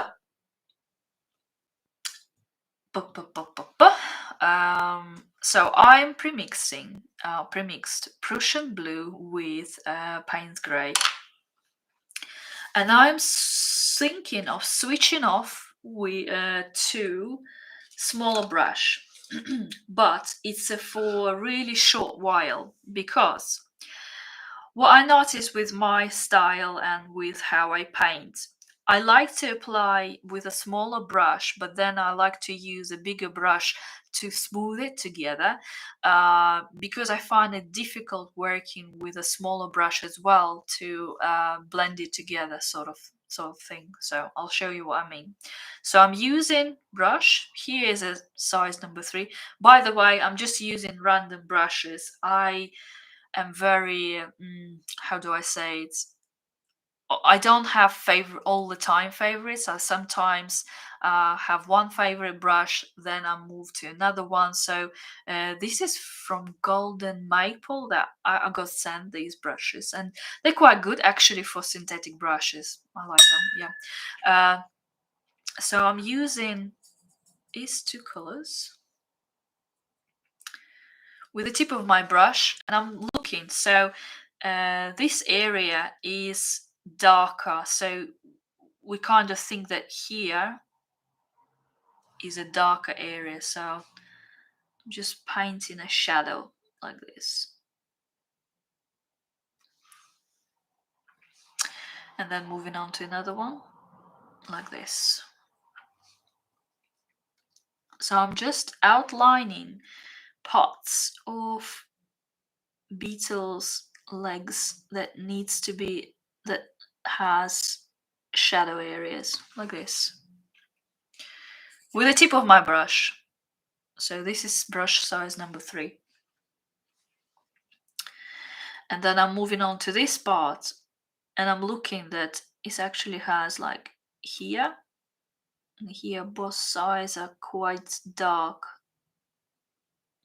And then I'm washing my brush, drying it out against tissue, and then I'm making it smooth.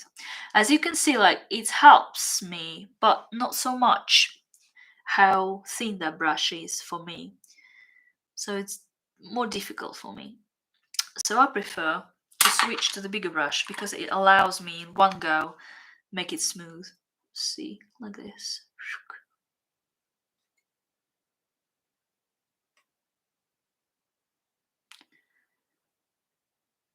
Like this.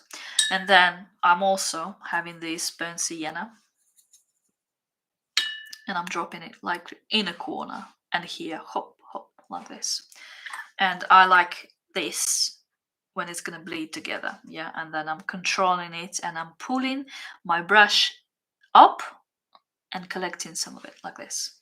And here I want to go down to control it like this. Yeah. So with this one, I'm not worried too much. I like to work with the bigger parts that I can control with. So I'm gonna leave these hard shadows to dry out, and then I'm gonna come back to it. So at the same time, I'm gonna be working on different areas of the Beetle's legs, and I'm gonna be doing exactly the same. So here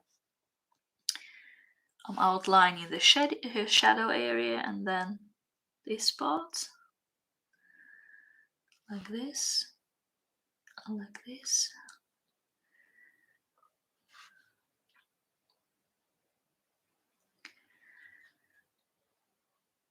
Oh, yeah. Moving on. Here.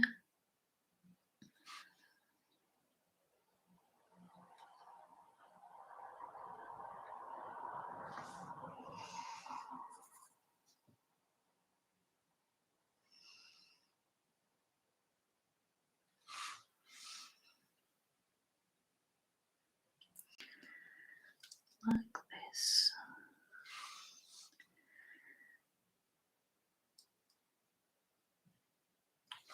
And then I'm washing my brush, drying against tissue, and then I'm making it smooth like this. And then again, I'm washing it again, and I'm going down like this.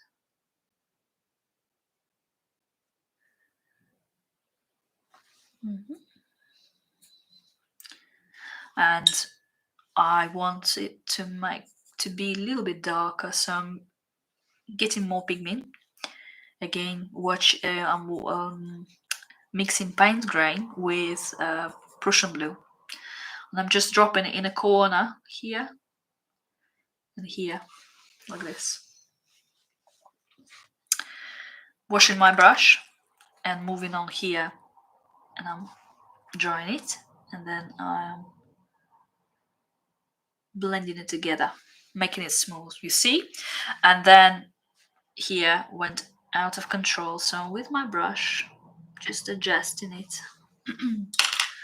Again, with this brush I feel like it can't do the trick, and I'm just using my old brush to pull some more color out like this. And then swapping up to the brush size number 3, just on the tip of my brush I have a little bit, no, rather a lot of burnt sienna, and I'm just dropping it here in the corner, here, here, and then here. It has like a feathery bits here, like this, and I'm allowing it to bleed together. So it's here, like this. Moving on to the other side.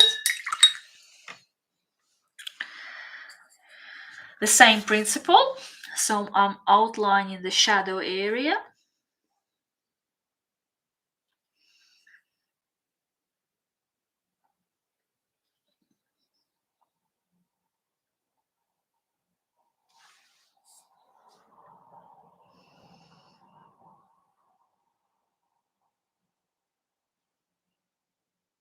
Like this.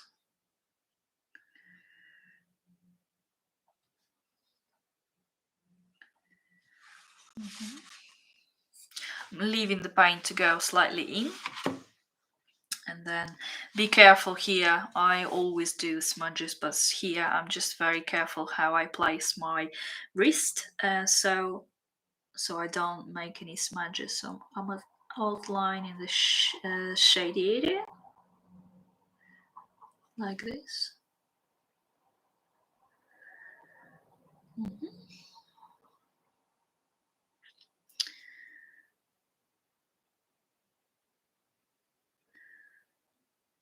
Like this. Then I'm washing my brush and I'm swapping it to bigger brush, but you work with what you've got, because like I said, it all depends on the habit and how you can control the brush. So I feel like with bigger brush I have actually more control with than smaller brush, the way I want to paint.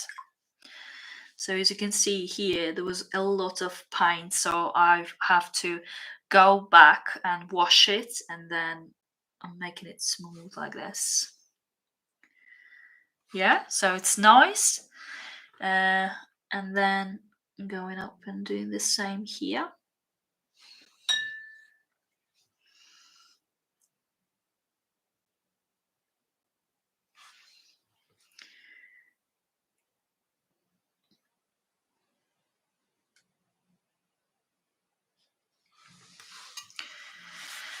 And then this one left, so I'm gonna be doing the same.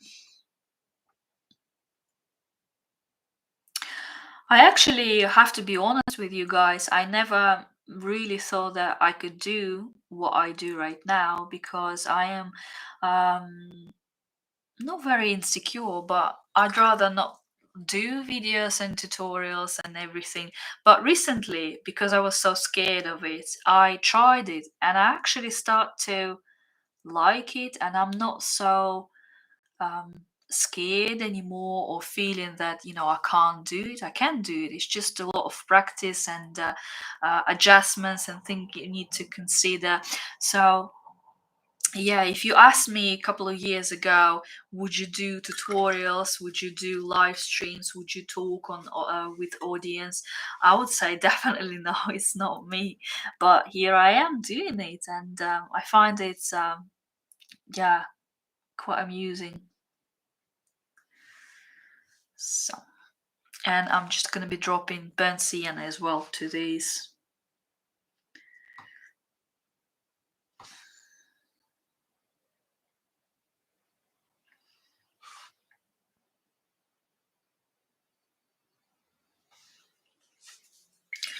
Also have a question. Thank you. Thank you for being so supportive, those people who stayed with me all this time. I also wanted to ask you guys, how did you find me? Did you find me on Instagram, or where did you and how did you discover my profile and then came here? Let me know.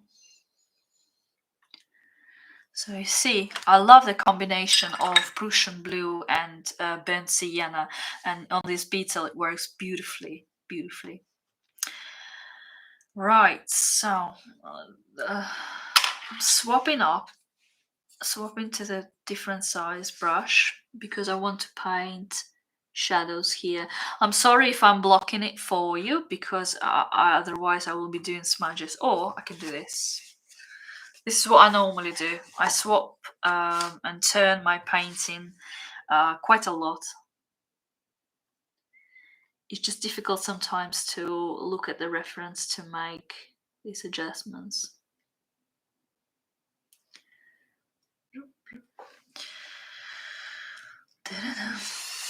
Instagram, okay, that's good. Yeah, Instagram I've been using, and I've started actually all my artist career there a few years back, but probably say that I'm doing it seriously only couple of years, I would say, and I'm still figuring out what is work best for me in terms of getting profit and getting satisfaction out of what you do.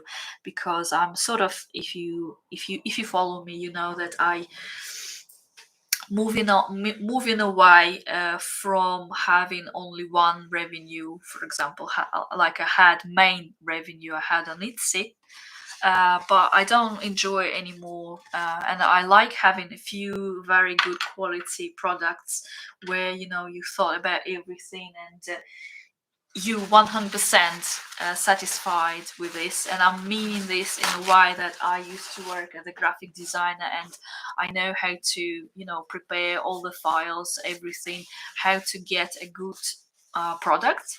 So I'm quite picky, and I can't really sell low quality stuff. And and also I really don't like packing. Does it make sense? I don't know. So last time I had a burnout, and because I went full on Etsy, and I decided to do so many things, and print my patterns and everything on everything, and I really didn't enjoy it, and I had so many problems with this, and I just discovered that I don't really want to do that, because you are ending up painting less and working for something that will be used and thrown away. I don't know. I have mixed feelings about all this um, product. When you're a product based career, I like having a few very thoughtful gifts and products that you can sell, but I'm not into having loads of products that are maybe sold in big quantities, but you also think about how they're going to be used, and I don't know, it's just with your art career, you're moving on. It's normal. It's a normal process where you adjusting your career to your personality, really, and you have to enjoy it, otherwise what's the point? Or you have to enjoy the majority of it. So with Etsy I didn't really enjoy it, but I'm not saying that I gonna close my Etsy shop, etc. I will still have my Etsy open, and I am having a few products this season.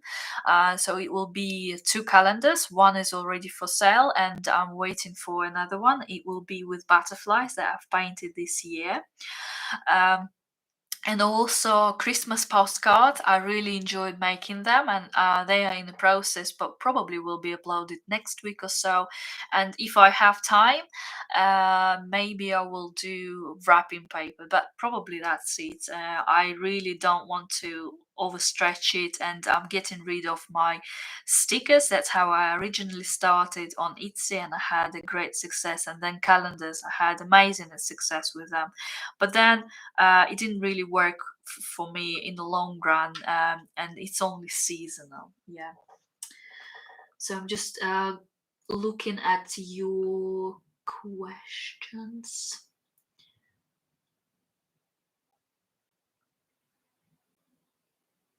Okay, thank you. I can't grow on Instagram. It's not encouraging for me. Well, I would say that I spent quite a lot of time on growing an Instagram, and it was frustrating. Uh, but you know what really worked for me? Reels. And with knowing how to make successful reel with art, I can give you a few tips. I think I have a reel on a reel about how to make reels on Instagram, and you can watch it. And I think these tips are really great.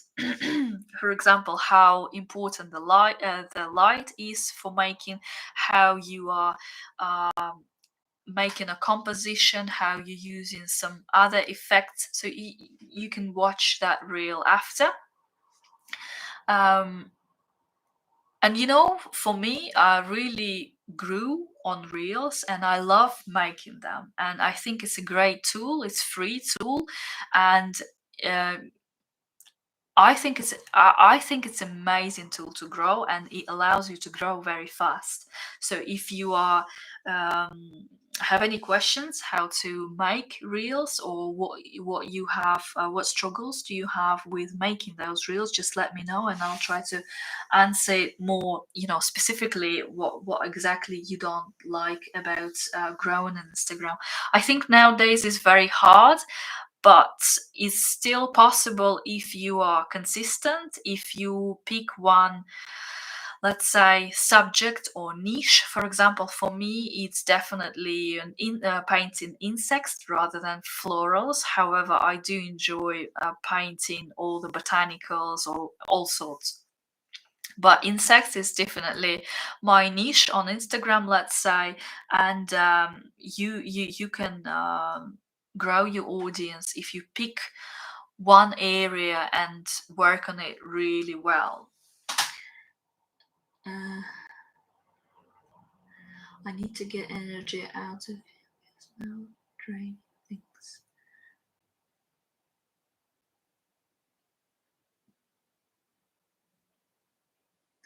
Yeah, yeah. Well, we all have burnt outs. We all have frustration, and you think that everything is gonna work, but it's not. And I don't like any social media for when they show only successful success, but there is a price for everything, and um, with me, I'm in a privileged position that I sometimes I don't make as much money, and my husband is the main provider, and I'm not afraid of saying it. I never really wanted to be a girl boss who sacrifice everything to do what. I don't know, it's a difficult subject, and I would say that I'm not prepared to go into a lot of details, but it's you know you have to make, if you want to be an artist, you have to make money somehow, but also you have to have an area where you enjoy it, because what's the point of doing it if you're not enjoying it? Because it's already, having an artist, it has to be your passion, your drive, inspiration. You must enjoy some of that, to carry on doing. Otherwise, you will end up um not really enjoying any of that. If it makes sense.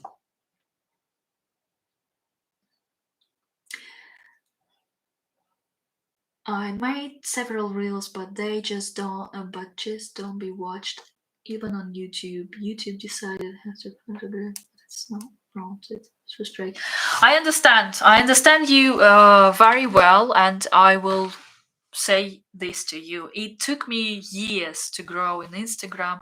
I'm still struggling to grow on YouTube, but it's making time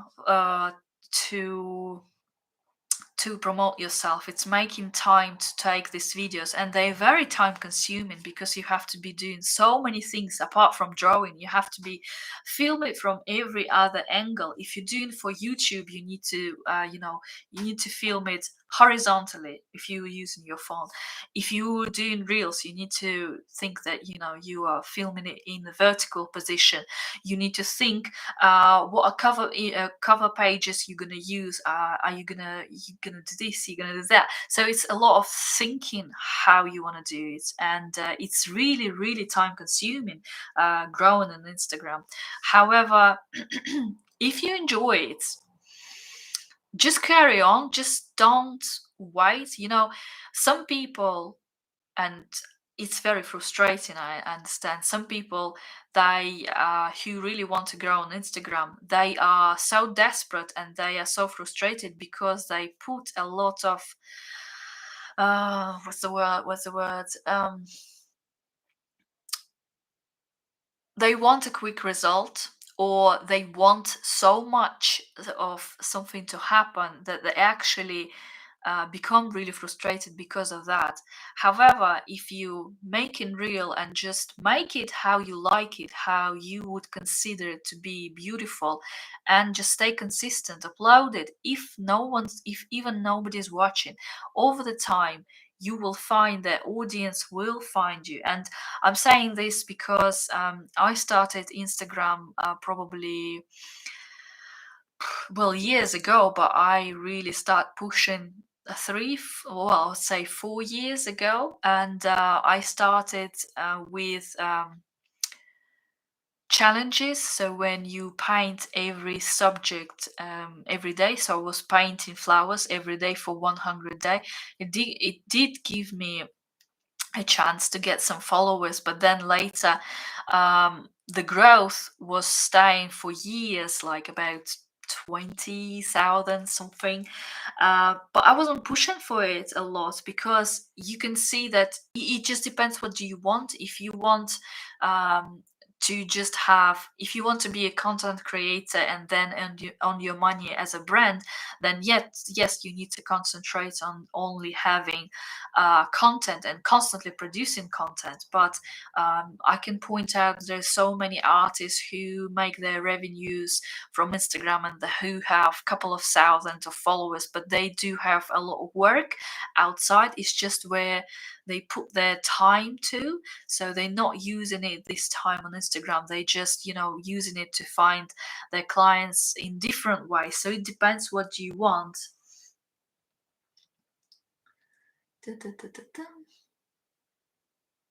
Yeah, we all have high expectations, but with art, you just need to really enjoy the process and explore it for yourself, and it will come with time. It does take a lot of time. I'm concentrating on getting better at painting, getting better at social media.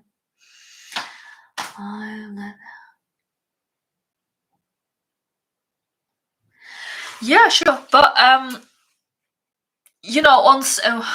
I guess with reels, you just have to try to use it in a way that, for example, if let's say you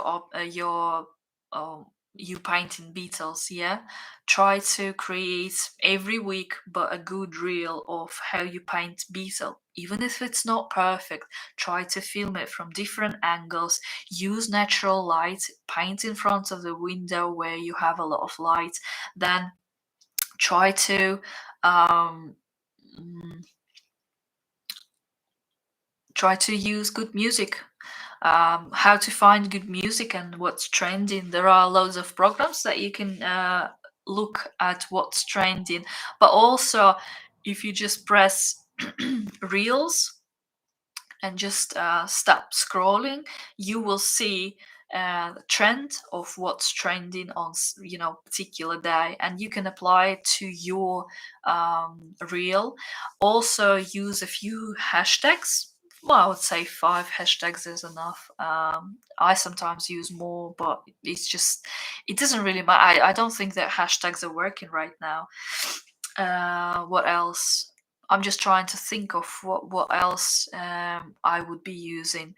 So yeah, and also make this real interesting. So film it from different angles and use a combination of uh, scenes. For example, like in a movie, they have combinations. So when it's like really close, then far away, and then mid plan, something like that. Use it like film it from this side, film it from this side, try to get details, try to organize the space around it, and play with, be a director like you are making a film, but a short film. And reels ideally should be, I would say, 5 to 7 seconds right now. Yeah, I hope that helps. Okay, moving on to our beetle. I was just talking you while it was just drying out, so we're gonna paint quickly antennas.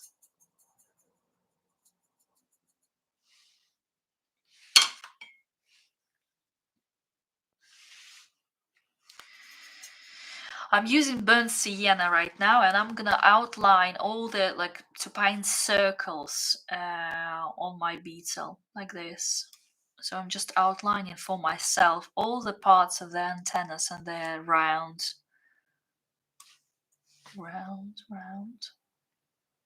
like this. Yeah, burnt sienna. And I'm also using a small brush.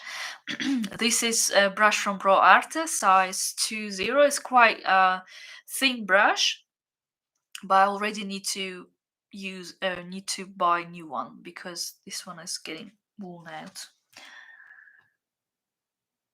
How do you know that it's getting worn out? It's not the point is not so pointy anymore. That's how you know it. Like so, I'm outlining it. I'll outlined it. So now, what I'm thinking is, I want to paint I want to separate all the details on my beetle. So I'm going to be using burnt umber,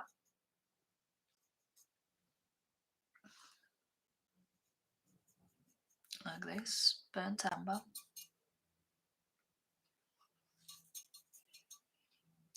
And also, I want to add a little bit of Payne's grey here. So you see, not a lot of water, but I'm going to be using just a little bit of that. And I'm gonna separate the areas so I won't, lose where's everything. So I'm just separating it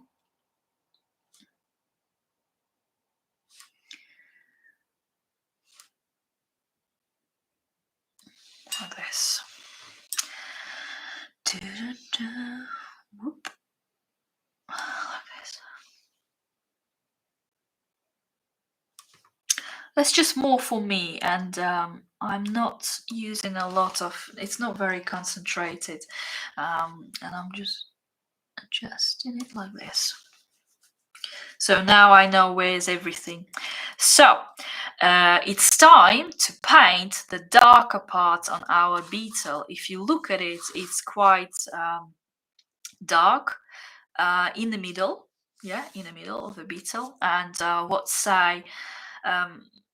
what colors do you see? So I see really dark brown mixed with a little bit of orange, probably, or black. Yeah. So I'm thinking of swapping up to my brush size number 8, and I'm gonna get burnt sienna, using burnt sienna, and then burnt umber,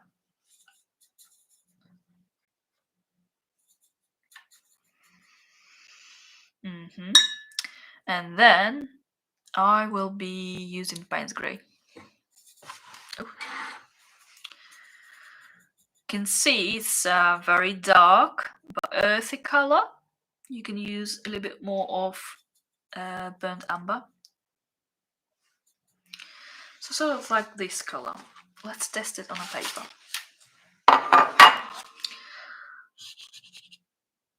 Yeah, that's not. Yeah, that's okay. I think that will do. So we're going to be painting wet on dry. So this is sort of dry. So if it will bleed a little bit, excuse me, but I don't have hair dry right now. And it might just a little bit because it's a little bit damp, like a little bit, but it's not going to spoil our painting in the long run.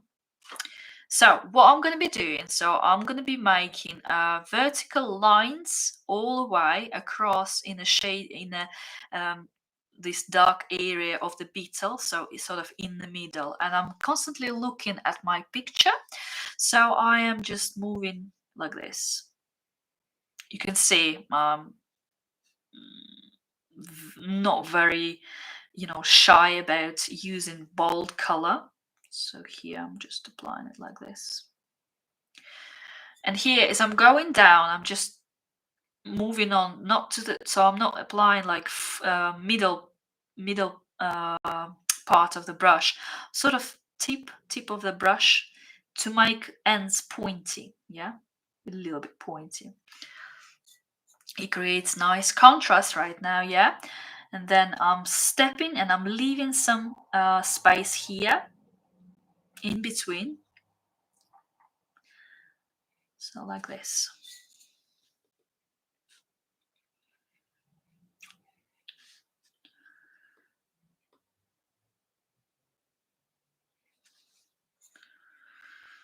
And on the other side too. So I'm leaving the gaps in some in between some of the some of our brush strokes, and some of them are a little bit wiggly, they're wiggly like this. So it's like a little bit, not too much.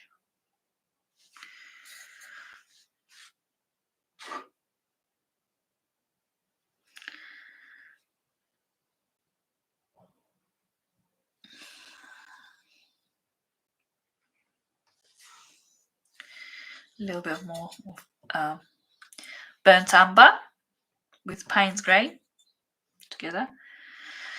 And then I feel like I want to use a little bit more of Payne's Grey, and I'm just adding it, dropping it in the middle where the darkest point, like this. Yeah. Burnt Umber and Burnt Sienna together, but you can also use Payne's Grey and Burnt Umber. It's just I'm just experimenting with color, but like with this color, I would probably say it's Burnt Umber with Payne's Grey. That would be enough to get this color.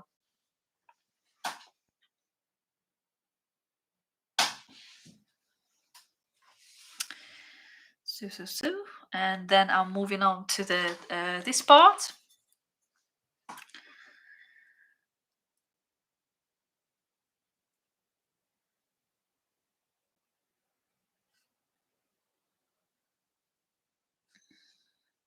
So with the tip of my brush, I'm just adding some of it. And top, I can see that there is more like orangey area. So I start with orangey area using burnt sienna, like this. And here I'm just adding burnt sienna. And then I'm washing my brush and I'm getting burnt sienna only. And I'm just applying like burnt sienna like this.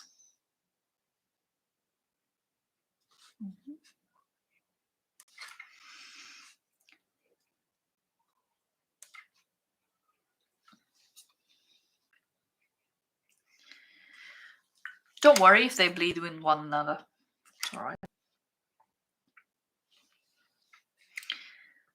Like this and like this. And also.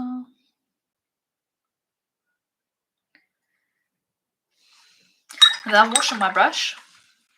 And I am gonna smooth some of the sides of these brush strokes, like this. And leave the others untouched.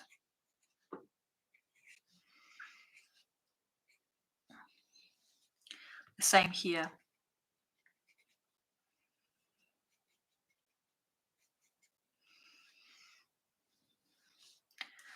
Dry my brush.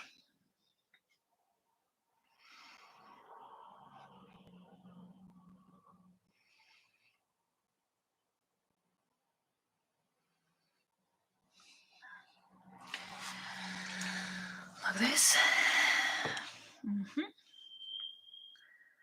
And here I'm noticing there is a darker brown, so I'm just putting it here. And on the other side too.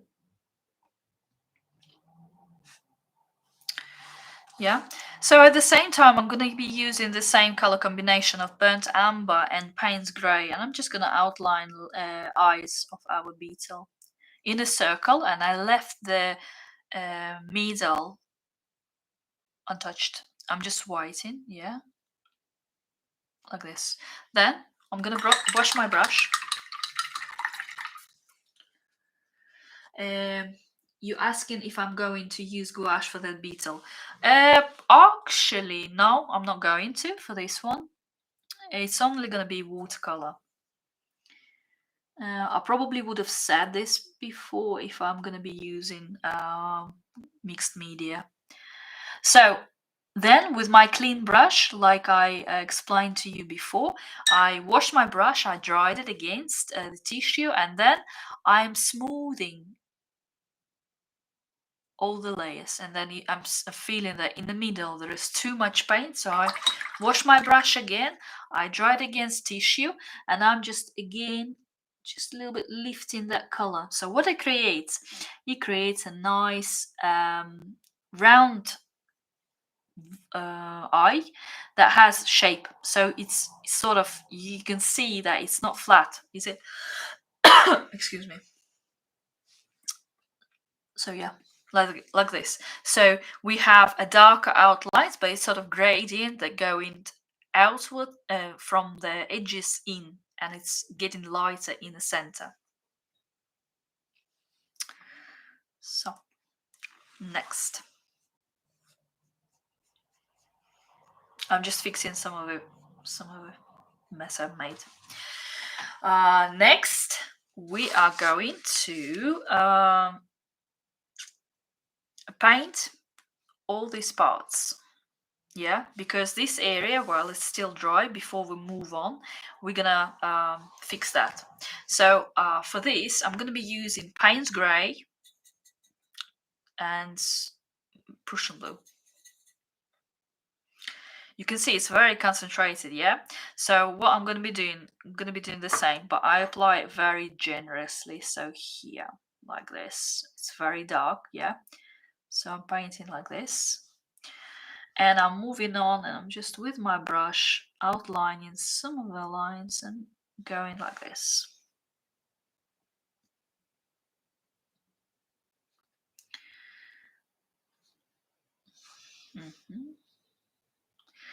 And there's that middle part, and I'm just painting it like this in the middle, leaving here some space and here some space, and I'm leaving it to set a little bit. And here I will let it too, like this. So we're getting volume, we're adding volume to every part of the shiny Beetle's leg parts. And then I'm washing my brush, yeah, drying it against, and then I'm gonna be smoothing it together, yeah, like this.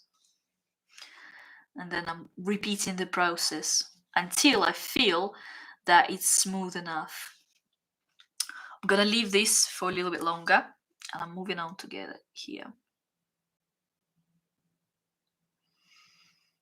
Yeah.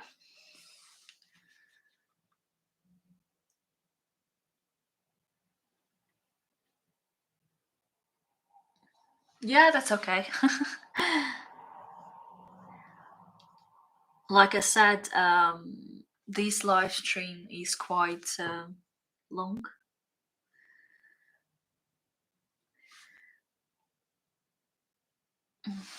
Maybe I will try to paint something that is quicker in the future, but I just wanted to show you the whole process of how I paint, because that's the, my intention. So yeah, be very careful here, because you're going to be pressing your hand here, so don't make any smudges.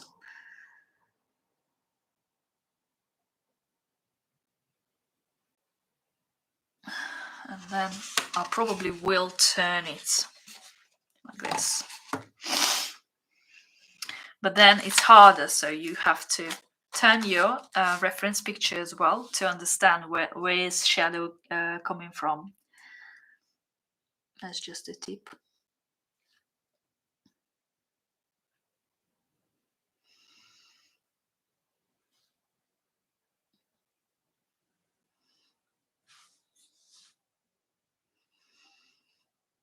Like this.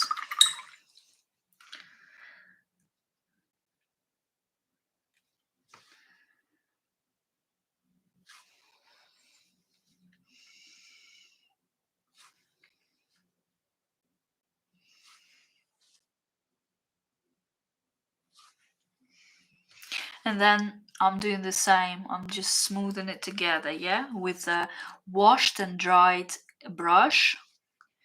I'm making sort of gradient, yeah. So I'm leaving the darker part, so I'm combining these two layers, one layer at the bottom and a layer on top that is darker. So I'm just blending it together, so it will work nicely together. Sometimes it looks like this, and I really don't like, so you just need to add a little bit more water to make it smoother, to make gradient more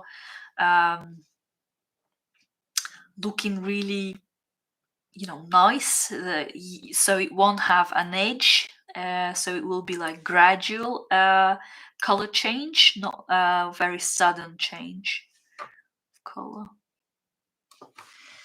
So then I'm turning it again, and then just with my clean and dry brush, I'm just moving some of the paint and just moving, making the way for lighter areas on every beetle's leg, and here as well. Left it too long here and here. Like it's almost like this motion.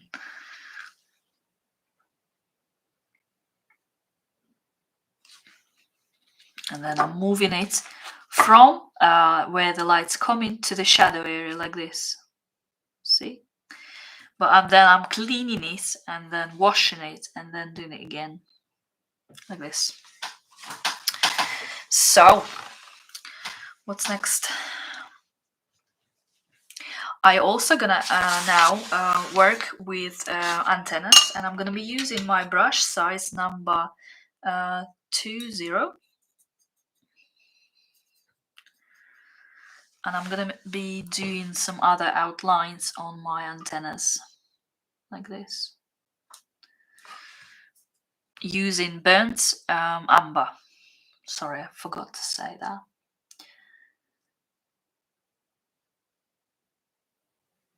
And I'm gonna add this burnt umber in the middle of every section, yeah, of that.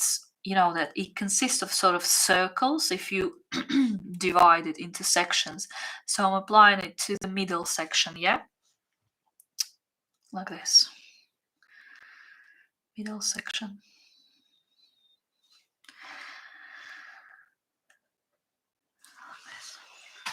And then I'm swapping to the bigger brush because it gives me more control. And I'm just blending together some of the parts.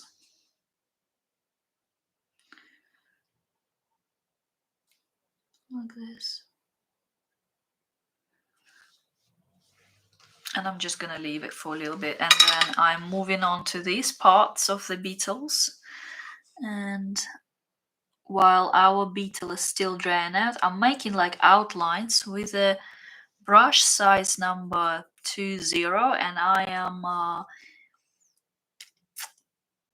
painting sort of outlines of every little segment that it's on beetle's leg using burnt sienna. It's like a heart shape, something like that.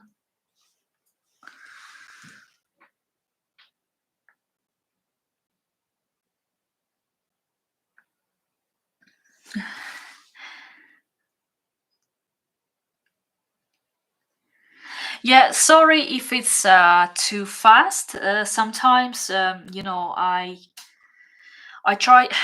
Like I said, I don't think that live stream can be for hours and hours, and I think good couple of hours. I don't know for how. So we're ready 2.5 hours now into our live stream, and I would say that maybe this is already too long. But again, if you want to, because it takes time in between layers, so then when we were talking.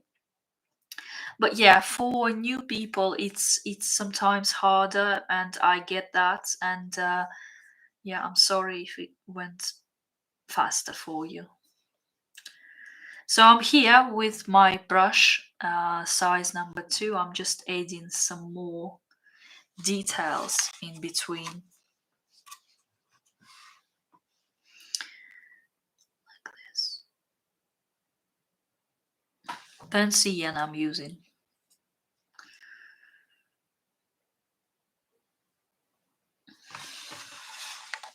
And I'm turning.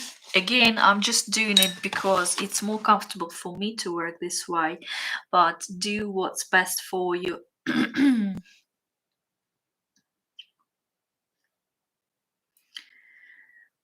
And yes, replay is fine. Like I said, we have a lot to cover here, but also you probably will learn a lot, and replay and see how it's done. I definitely, when I was learning and re-educating myself and been watching what other people do on social media and how they paint, I was looking at what they doing and how they paint. So while this part is semi-dry and semi-wet, I think that's a good time. And like I said, it's up to you how fast you want to do it. Like I said, because I have to finish, I would say, next hour. So I'm planning to. My next actions are I want to paint shadow area in between parts of the beetle, and then also because if you look on my, I'll show you on my phone. If you look on my picture that I've done before, I finished it off with my sort of signature style, but it's not only mine, but I am applying more layers with making dots. It gives a texture to our beetle, yeah, because we do have a beetle that have like dots on them. So I added some area, so I added some tonal values to our picture by adding dots. So it's added texture, and B, it's added more tonal values. That's what we're gonna do. So we're gonna paint the darkest parts between the sides of the beetle and then move on to adding some details. Sounds like a plan? So to separate and to paint details of the beetle, I'll probably say I use a bit more time for that because I like to create like a gradient in between. But for now, I will be using my brush, and I'm actually going to swap to the smaller size brush. So I'm using brush size number 3, and I'm pre-mixing Prussian Blue with Payne's Grey, and I'm just going to put it sideways like this because I know that I can apply my hands on a painting without making smudges and still work on this area. So that's the principle. And I'm just going to paint a line in between. And more color. And then I'm lifting my hand above like this, and then I'm moving. It's all comes with the practice. How control your hand and how to paint all these tricky bits like this. So I outlined it, and here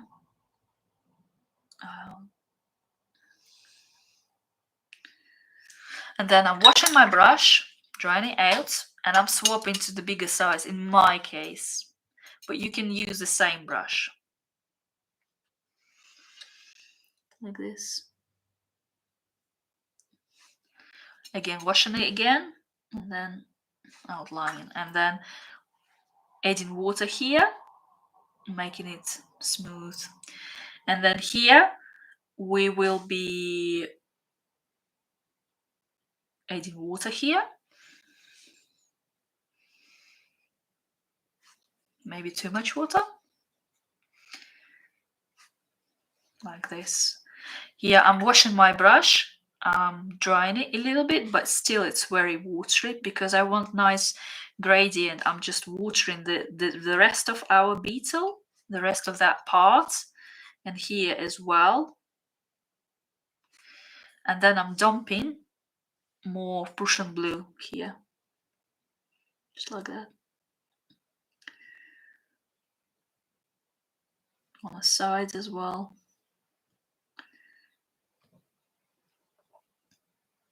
Like this. Then I'm washing it, drying it, and then moving here.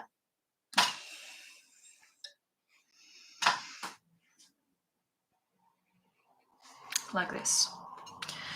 So, and then after that, I am gonna be using Payne's Grey, and with the tip of my brush I'm gonna go like this,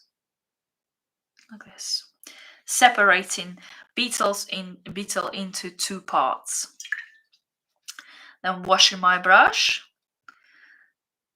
and I'm doing this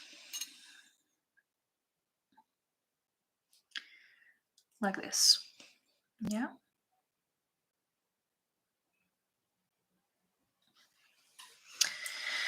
And then we can start painting and adding all the dots. So I'm moving this palette away for a little bit, and then I'm using different palette here. And I will be premixing colors. So for the darker part, for the tones, for the shady tones and half and mid tones, and I will be using Prussian Blue. It's quite concentrated. Also add emerald green here, and I'm using I will be needing piece of paper to test my dots. Yeah, so how I make dots, it really depends on the brush. So you want to test it first how you want it to be, because some brushes produce better dots than others, but I think that was okay. So I'm using a brush size number 8. It can be any size you want. Sorry. So let's go. So we're going to be painting and adding dots all the way like this, so in this shape. So let's go. So the principle here is, because it's watercolors translucent, you are applying some watercolor that is darker. To the darker areas you apply darker layers, so darker color, and they will look good. And to the lighter area we will be adding not blue color but combination of yellow and green color, but they will be slightly darker in tone, and it will create this image. It will create better tonal values as well, so you will see. So at the moment we are applying our dots in this area like this. Sometimes I don't follow it in one line, so you need to add them quite, loosely. I'm constantly looking at my picture and seeing that here is a lot darker. So I'm just taking this into consideration and painting it like this. And here I'm noticing it goes into that browny color, so I'm adding it like this.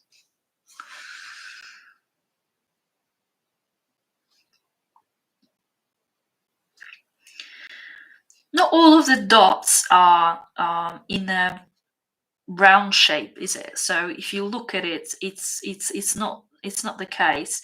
Some of them are having a different shapes, and if you look closely on your reference picture you will see that, like here on the right hand side that I'm painting, some of them are like have almost like a brush stroke line, and I'm just placing them that way. Also, you notice that I don't put them that flatly. They follow the curve of the Beetle's shell, like this. Mm-hmm.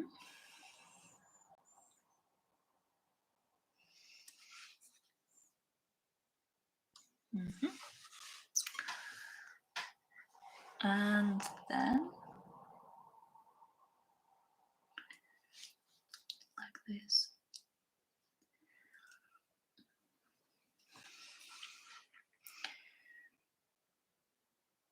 Some of the dots are bigger, some of the dots are smaller. Just take this into consideration. They're not equal, they're just different. And I'm just, so here I forgot that this is wet, so I'm just leaving this area completely out. So I'm going to be painting and working right here, right now. So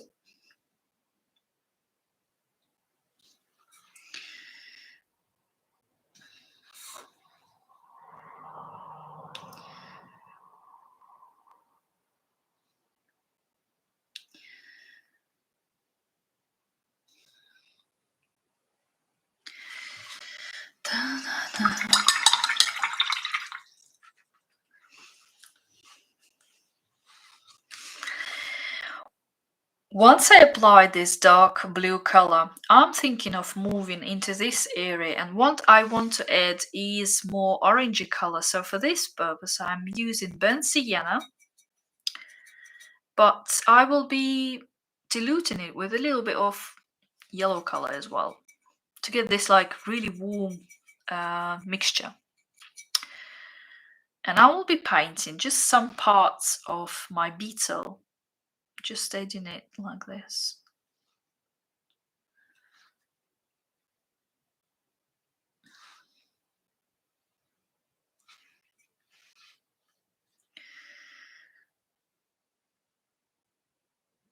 Actually, I'm gonna swap to different brush. So mostly for my dots that I use old brushes. It's again from ProArt 2.0, but because this brush is worn out, you actually notice that it produces better dots. So I love using this. So for this purpose, I'm just going to be using this. And yes, this process takes a lot of time, but also it's very, very therapeutic. And, it's one of the reasons why I like doing it, because I feel so much rest and satisfaction when you're not rushing into things, and it's just nice. Nice. Like this.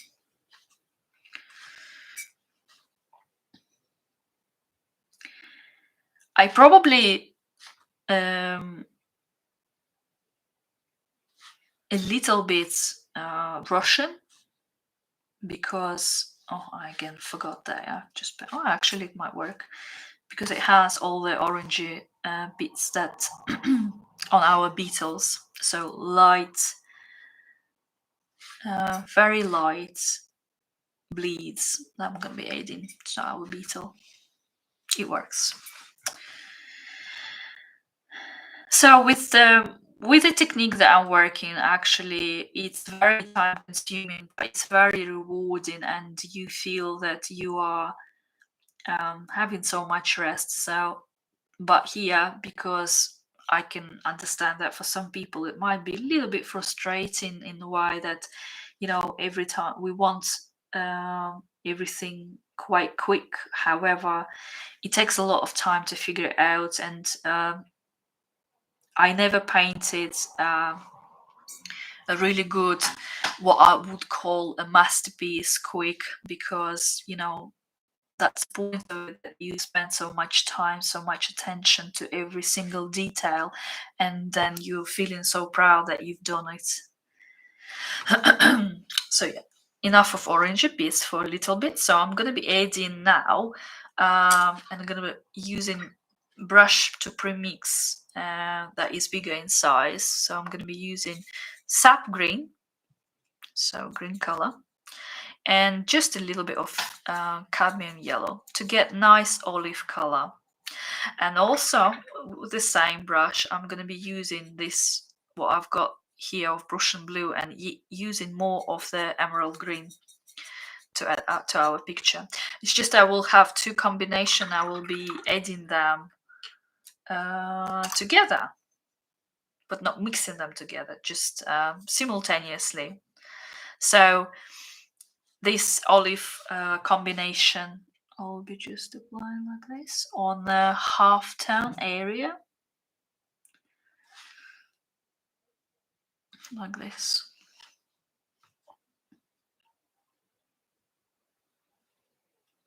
I hope you enjoy watching it. Like I said, it's my first live stream, and I actually quite enjoying it. It's just I'm finding that probably next time I will try to use mobile phone, or I will compare the quality of the picture that I'm gonna get from mobile phone or this webcam. I'm not sure right now. So I need more of that olive color.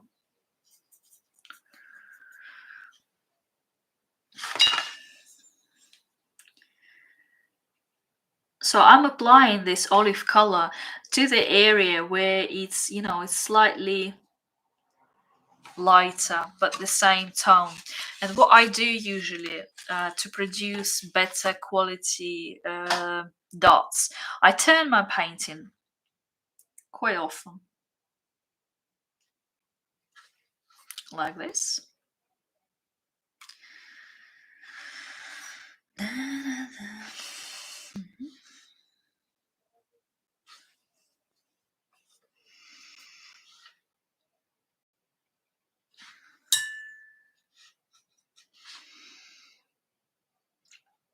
So yeah, looking back, imagine if we spent time trying to draw it as well. I don't know how many hours it will take. That's my actual thought that I had in the beginning, because I thought that, you know, it will save up time, because to show how I paint and to teach you how I paint, it requires a lot of time, and I knew that straight away. I'm also occasionally dropping color combinations that don't belong to their color, you know, just to give some interest. Then moving on. And I will be using this color combination of emerald mostly with a little bit of Prussian blue. And it's like on a border in between this olive oil or olive oil, olive color and Prussian blue. And I'm just dropping. I actually want to have it lighter, so I'm just diluting it here, because you can see I'm not using the darker combination. I'm just mixing it with water and using it like this way, because it will be still transparent, and I'm going to be using it to apply to our reflected area. Not all of it, because I'm going to be using other combination for that.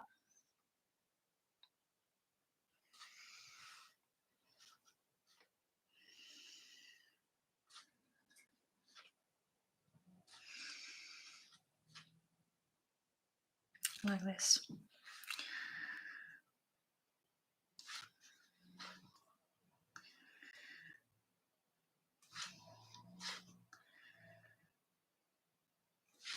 And then I'm turning it again.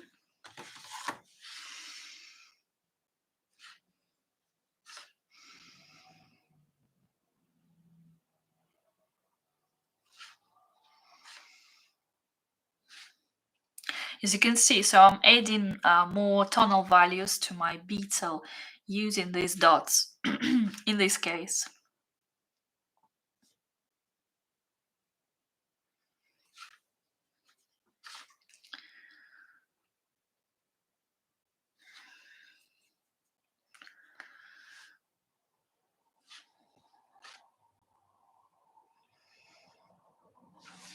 Like this.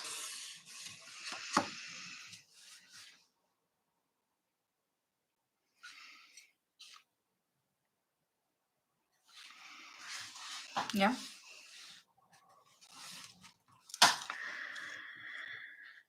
And then here on the inside of the Beetle, I will be using Cadmium Yellow. So I'm pre-mixing Cadmium Yellow with my bigger brush, and then I'm using smaller brush, size 20. And I'm just applying it randomly in kind of groups of dots sometimes, and I'm not afraid sometimes of the big drops.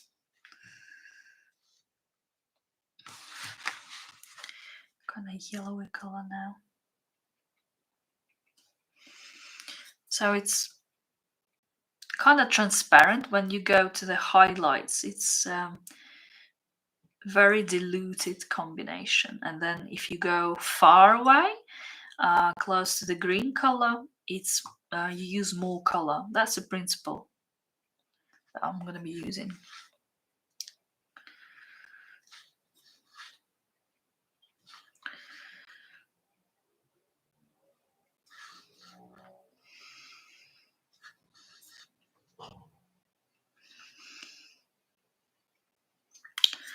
I actually thought that it will take me less time with painting this beetle, but with talking it takes longer. So you see how it creates the shape of the beetle as well, just adding dots in certain way.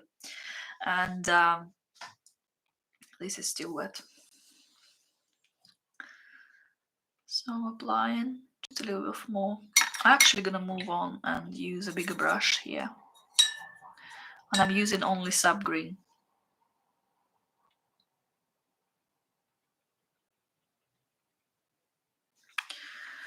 And then Sap Green with a little bit of emerald.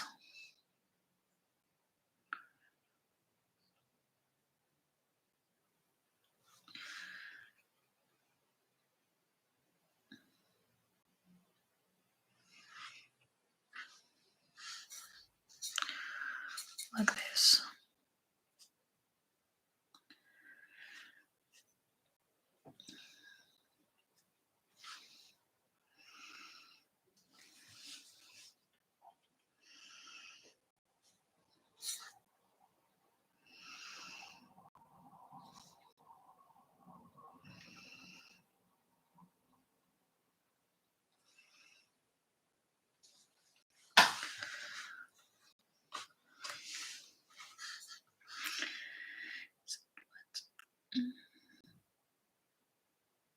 I'm a little bit moved to the top of my beetle.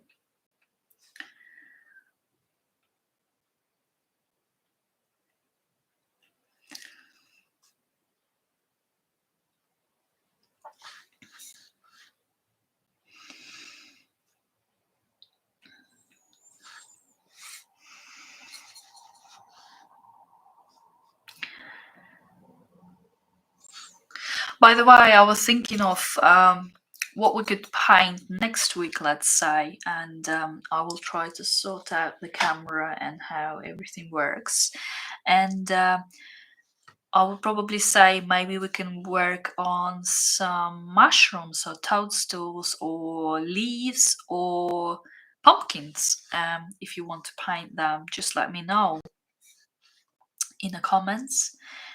Even if you will be watching it after, I would like to know what you would like to learn how to paint, and maybe it will be a slightly less long tutorial.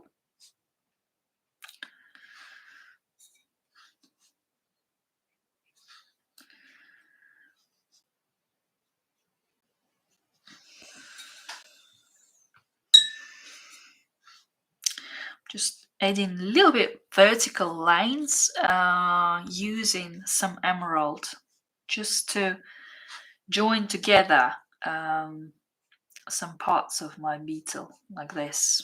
Yeah.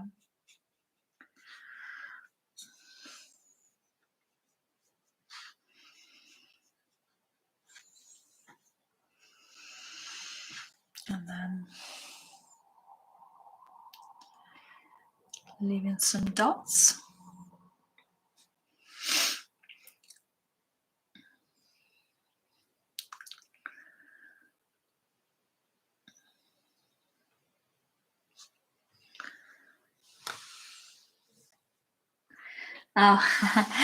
Yes, I love mushrooms. I've been waiting here to actually collect my own mushrooms in the forest because I do like um, foraging for mushrooms. And but it was so dry in the beginning of September that I couldn't get any, and I really wanted to paint one. So I really hope that season has come and with all the rain, and I can pick my own mushrooms and then paint them. That would be great, something.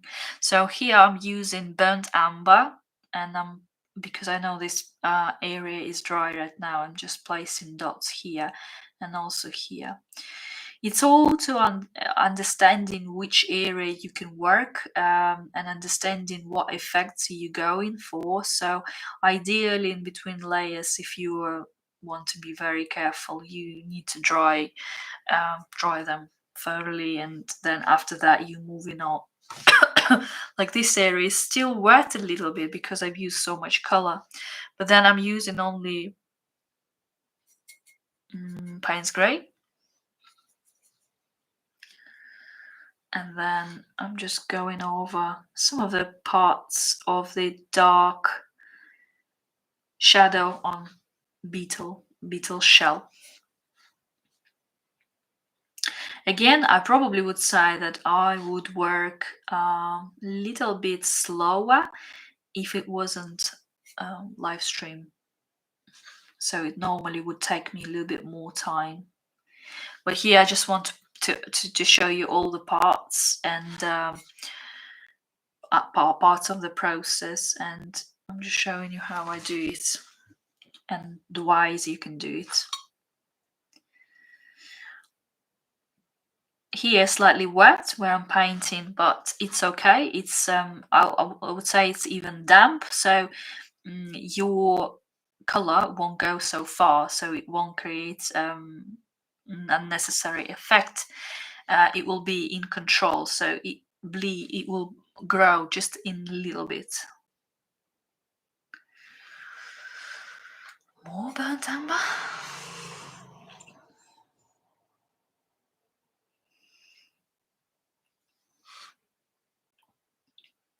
I would say good live stream could be about also painting watercolor autumn leaves, because A, it's quite easy, but B, and we can try to build the shape of the beetle, so draw them. I think it could be an idea.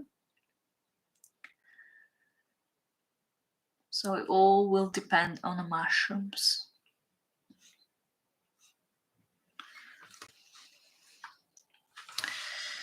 So like this.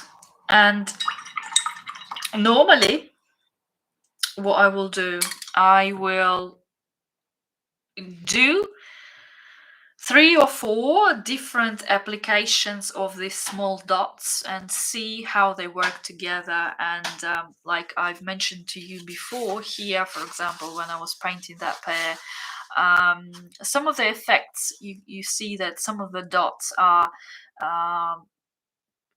with hard edges, and some of the dots are sort of grew and blend with different colors with different layers, and I like this effect. The same with this beetle is the same. So what I will do now, I will try to show you how I add details to my beetle's legs. I'm swapping to my different palette, and I'm going to be using my bigger brush for pre-mixing colors. So I'm trying to apply water to the area of the paint that I'm going to be using. So this is burnt amber, and here I'm dropping just a little bit of burnt amber to burnt sienna, burnt sienna and burnt amber together.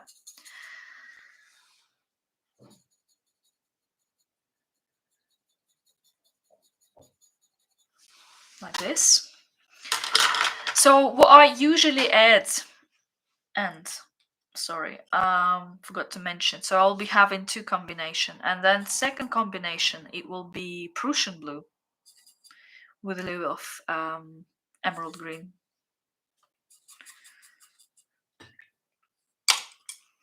Quick tip for you: if you want small brushes to work longer, never ever mix and go into paints and pick color and then mix on the palette. They will last a lot longer.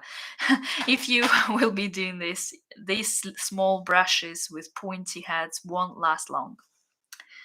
So I'm just going to show you how I add details. So I love everything to be painted with brush strokes, so I'm using color of burnt amber with burnt sienna, and you can see on the palette it's not very how would I say, it's not very saturated in color. So I like to do the brush strokes, so every single part of my leg will be added with brush strokes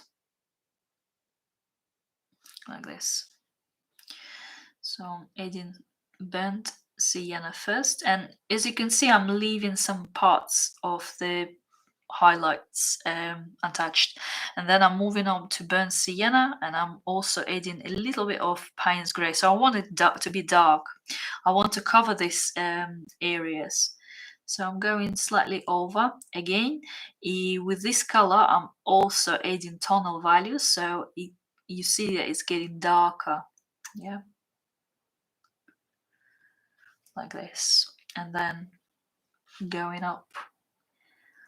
And you can see with my pointy brush, with the tip of the brush, I'm not applying just like this vertical, 100% vertical 45 degrees brush strokes.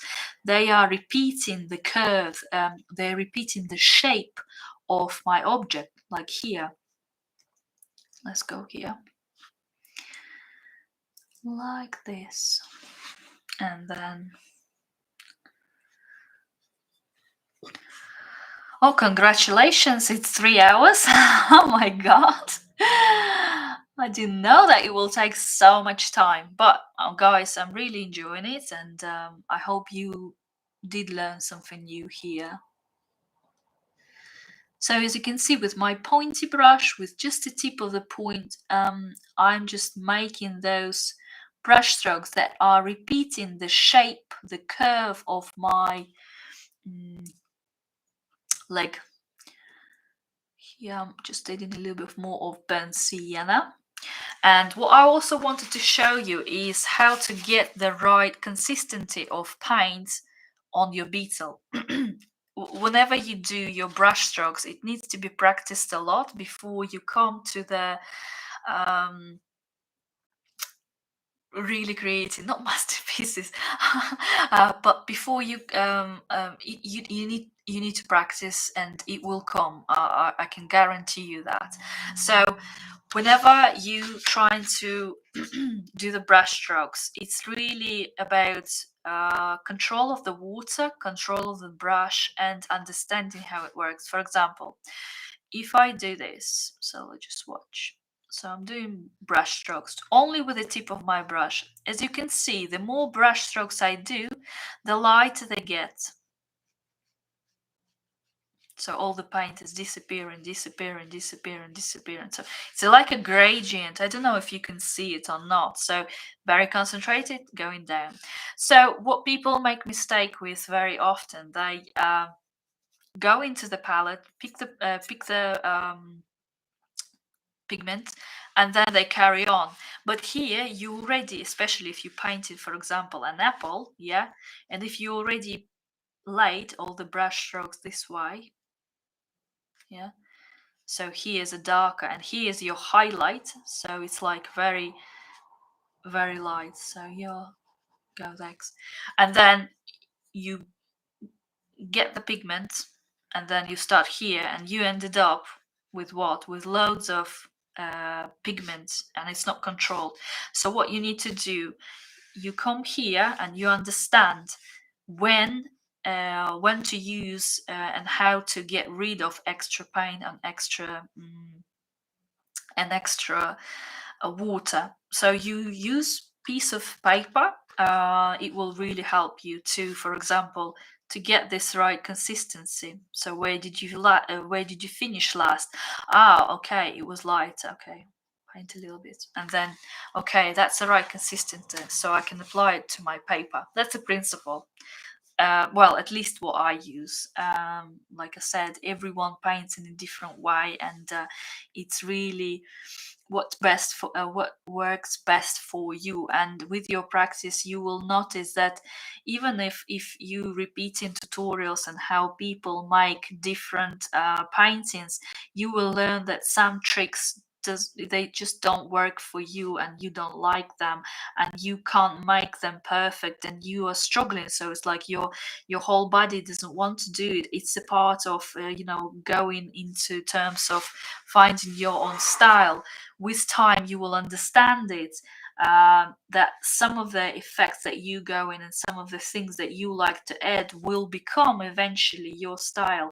And oh my god, it takes so much time, and but it's a gradual process. Even if you sit and start painting every day, 6 7 hours, it still will take you a lot of time to come to this, where you will find and understand what color combinations you want to use, what techniques is working better for you, what paper is working for you, because sometimes it's really um, gradual process to understand what are your favorites, what works for you. And sometimes it doesn't mean that they have to be expensive.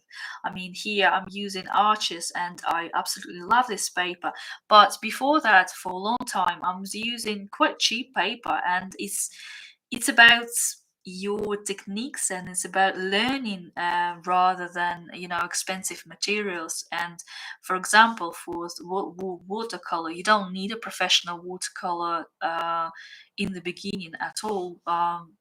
It's the same as, I would probably say paper is more important than watercolor and brushes, because you will see how it works, and it will give you more reassurance if your paper is good, because you will be at least feeling that it looks good on a paper. I would probably say everything depends on the paper. uh, to my understanding, but like I said, it's just my opinion. I don't know whether you agree or not. Right, so I'm also gonna be painting eyes right now, like outline of this,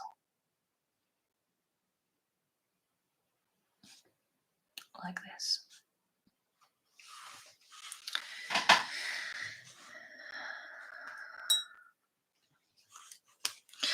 So yeah, it's a long way to go, and I'm feeling that I would probably still be applying 3 layers maybe of those dots, and I probably wouldn't be rushing into it.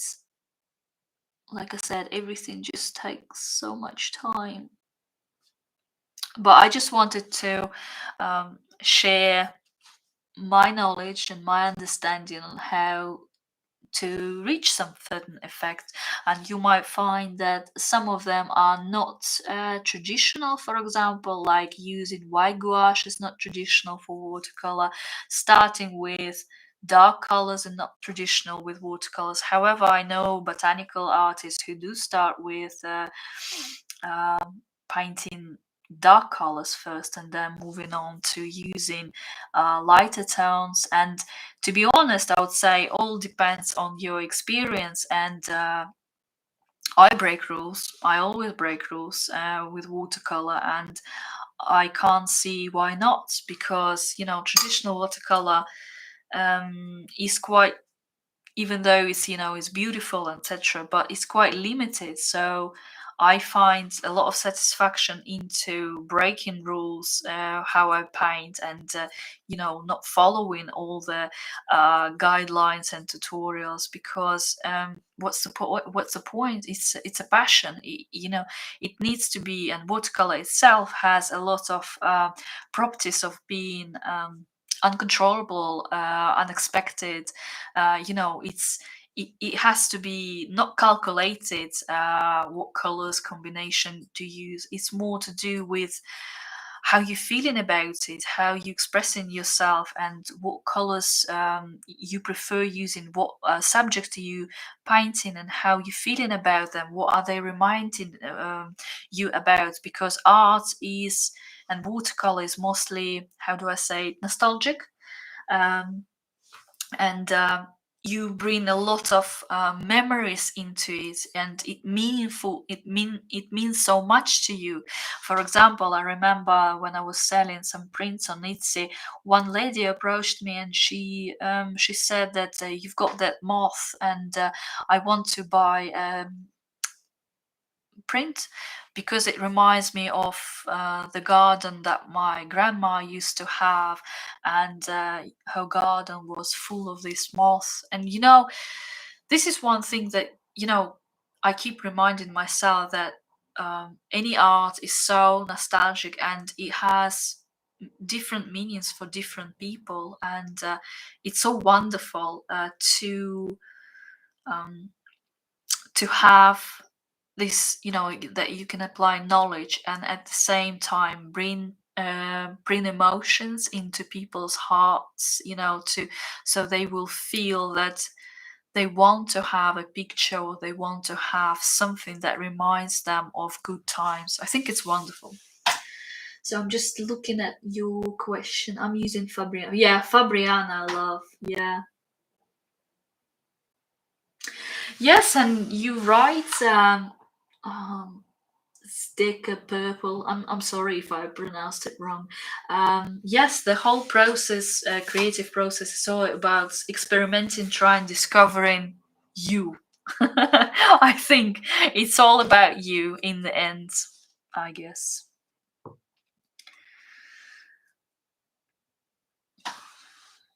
So I'm just adding a little bit more of burnt amber. Not burnt amber, sorry, burnt sienna. Yeah.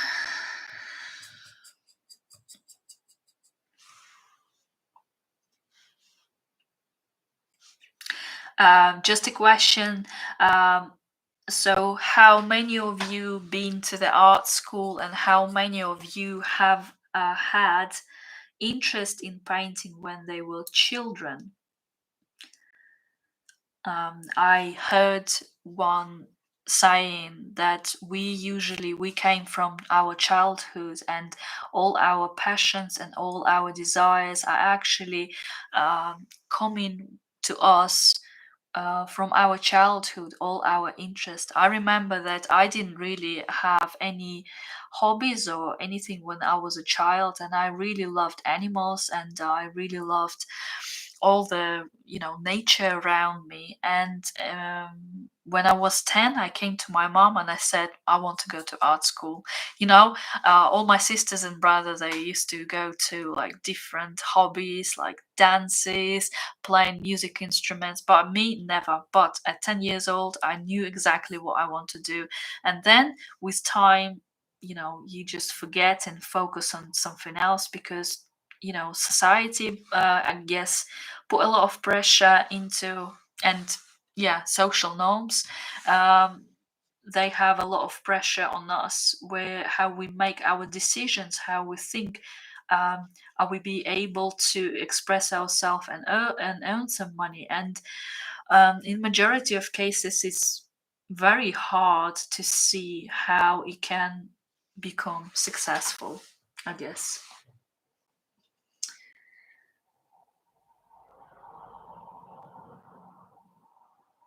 Oh, so one person is saying that they quit art school. Why did you quit? I actually quite enjoyed going into art school. However, um, I do have a problem with traditional education, and even like in art schools.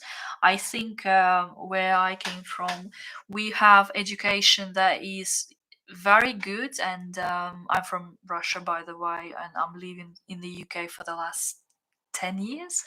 Um, and I would say that we have a very well trained artist who paint in traditional style, but unfortunately, you struggle to apply it to real life, how you can make revenue from that. So I would probably say um, that any education put sort of guidelines on you how to do it. And like in even in art schools, you are taught how to paint really basic things, and how to do this, don't do this, don't mix media, don't do this the way you breaking the rules. However, only when you are expressing yourself and ignoring rules, knowing them, but ignoring them, you can develop your own style. That's my understanding of that.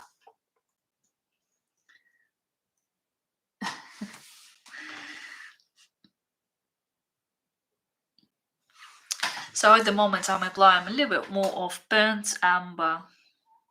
Burnt amber. I keep saying burnt amber. It's burnt sienna. I'm sorry. Like this.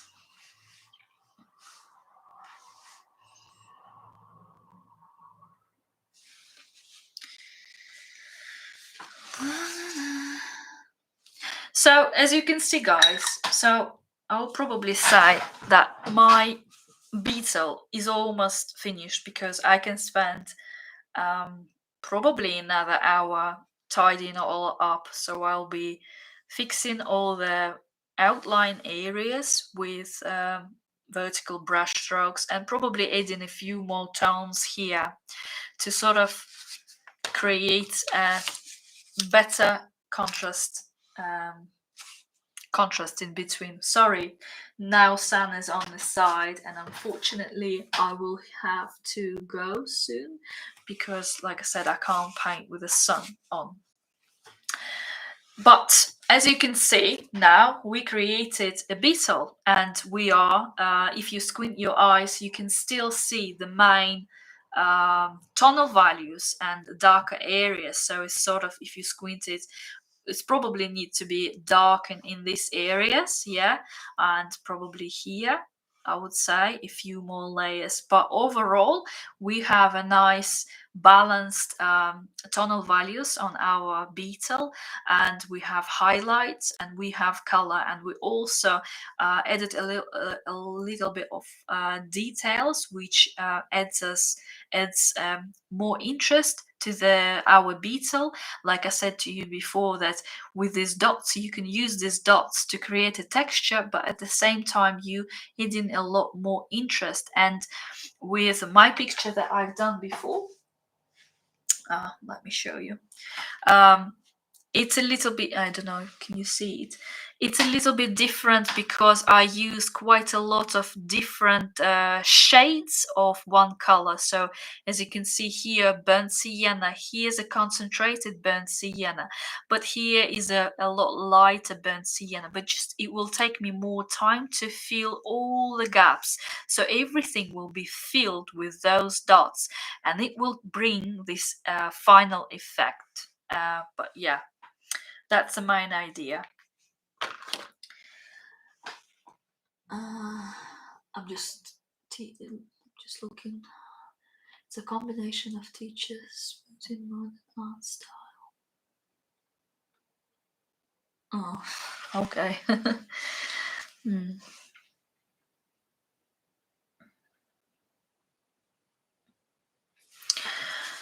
Okay. So I'm very grateful for those people who came and stayed with me 3 hours and 17 minutes. I really appreciate that. And you've been a great company. Like I said, it's my first live, and I really appreciate your support, and I hope I will do all the lives every week, and it just depends on the subject. Maybe I will pick something that will be easier to paint and we can start next week.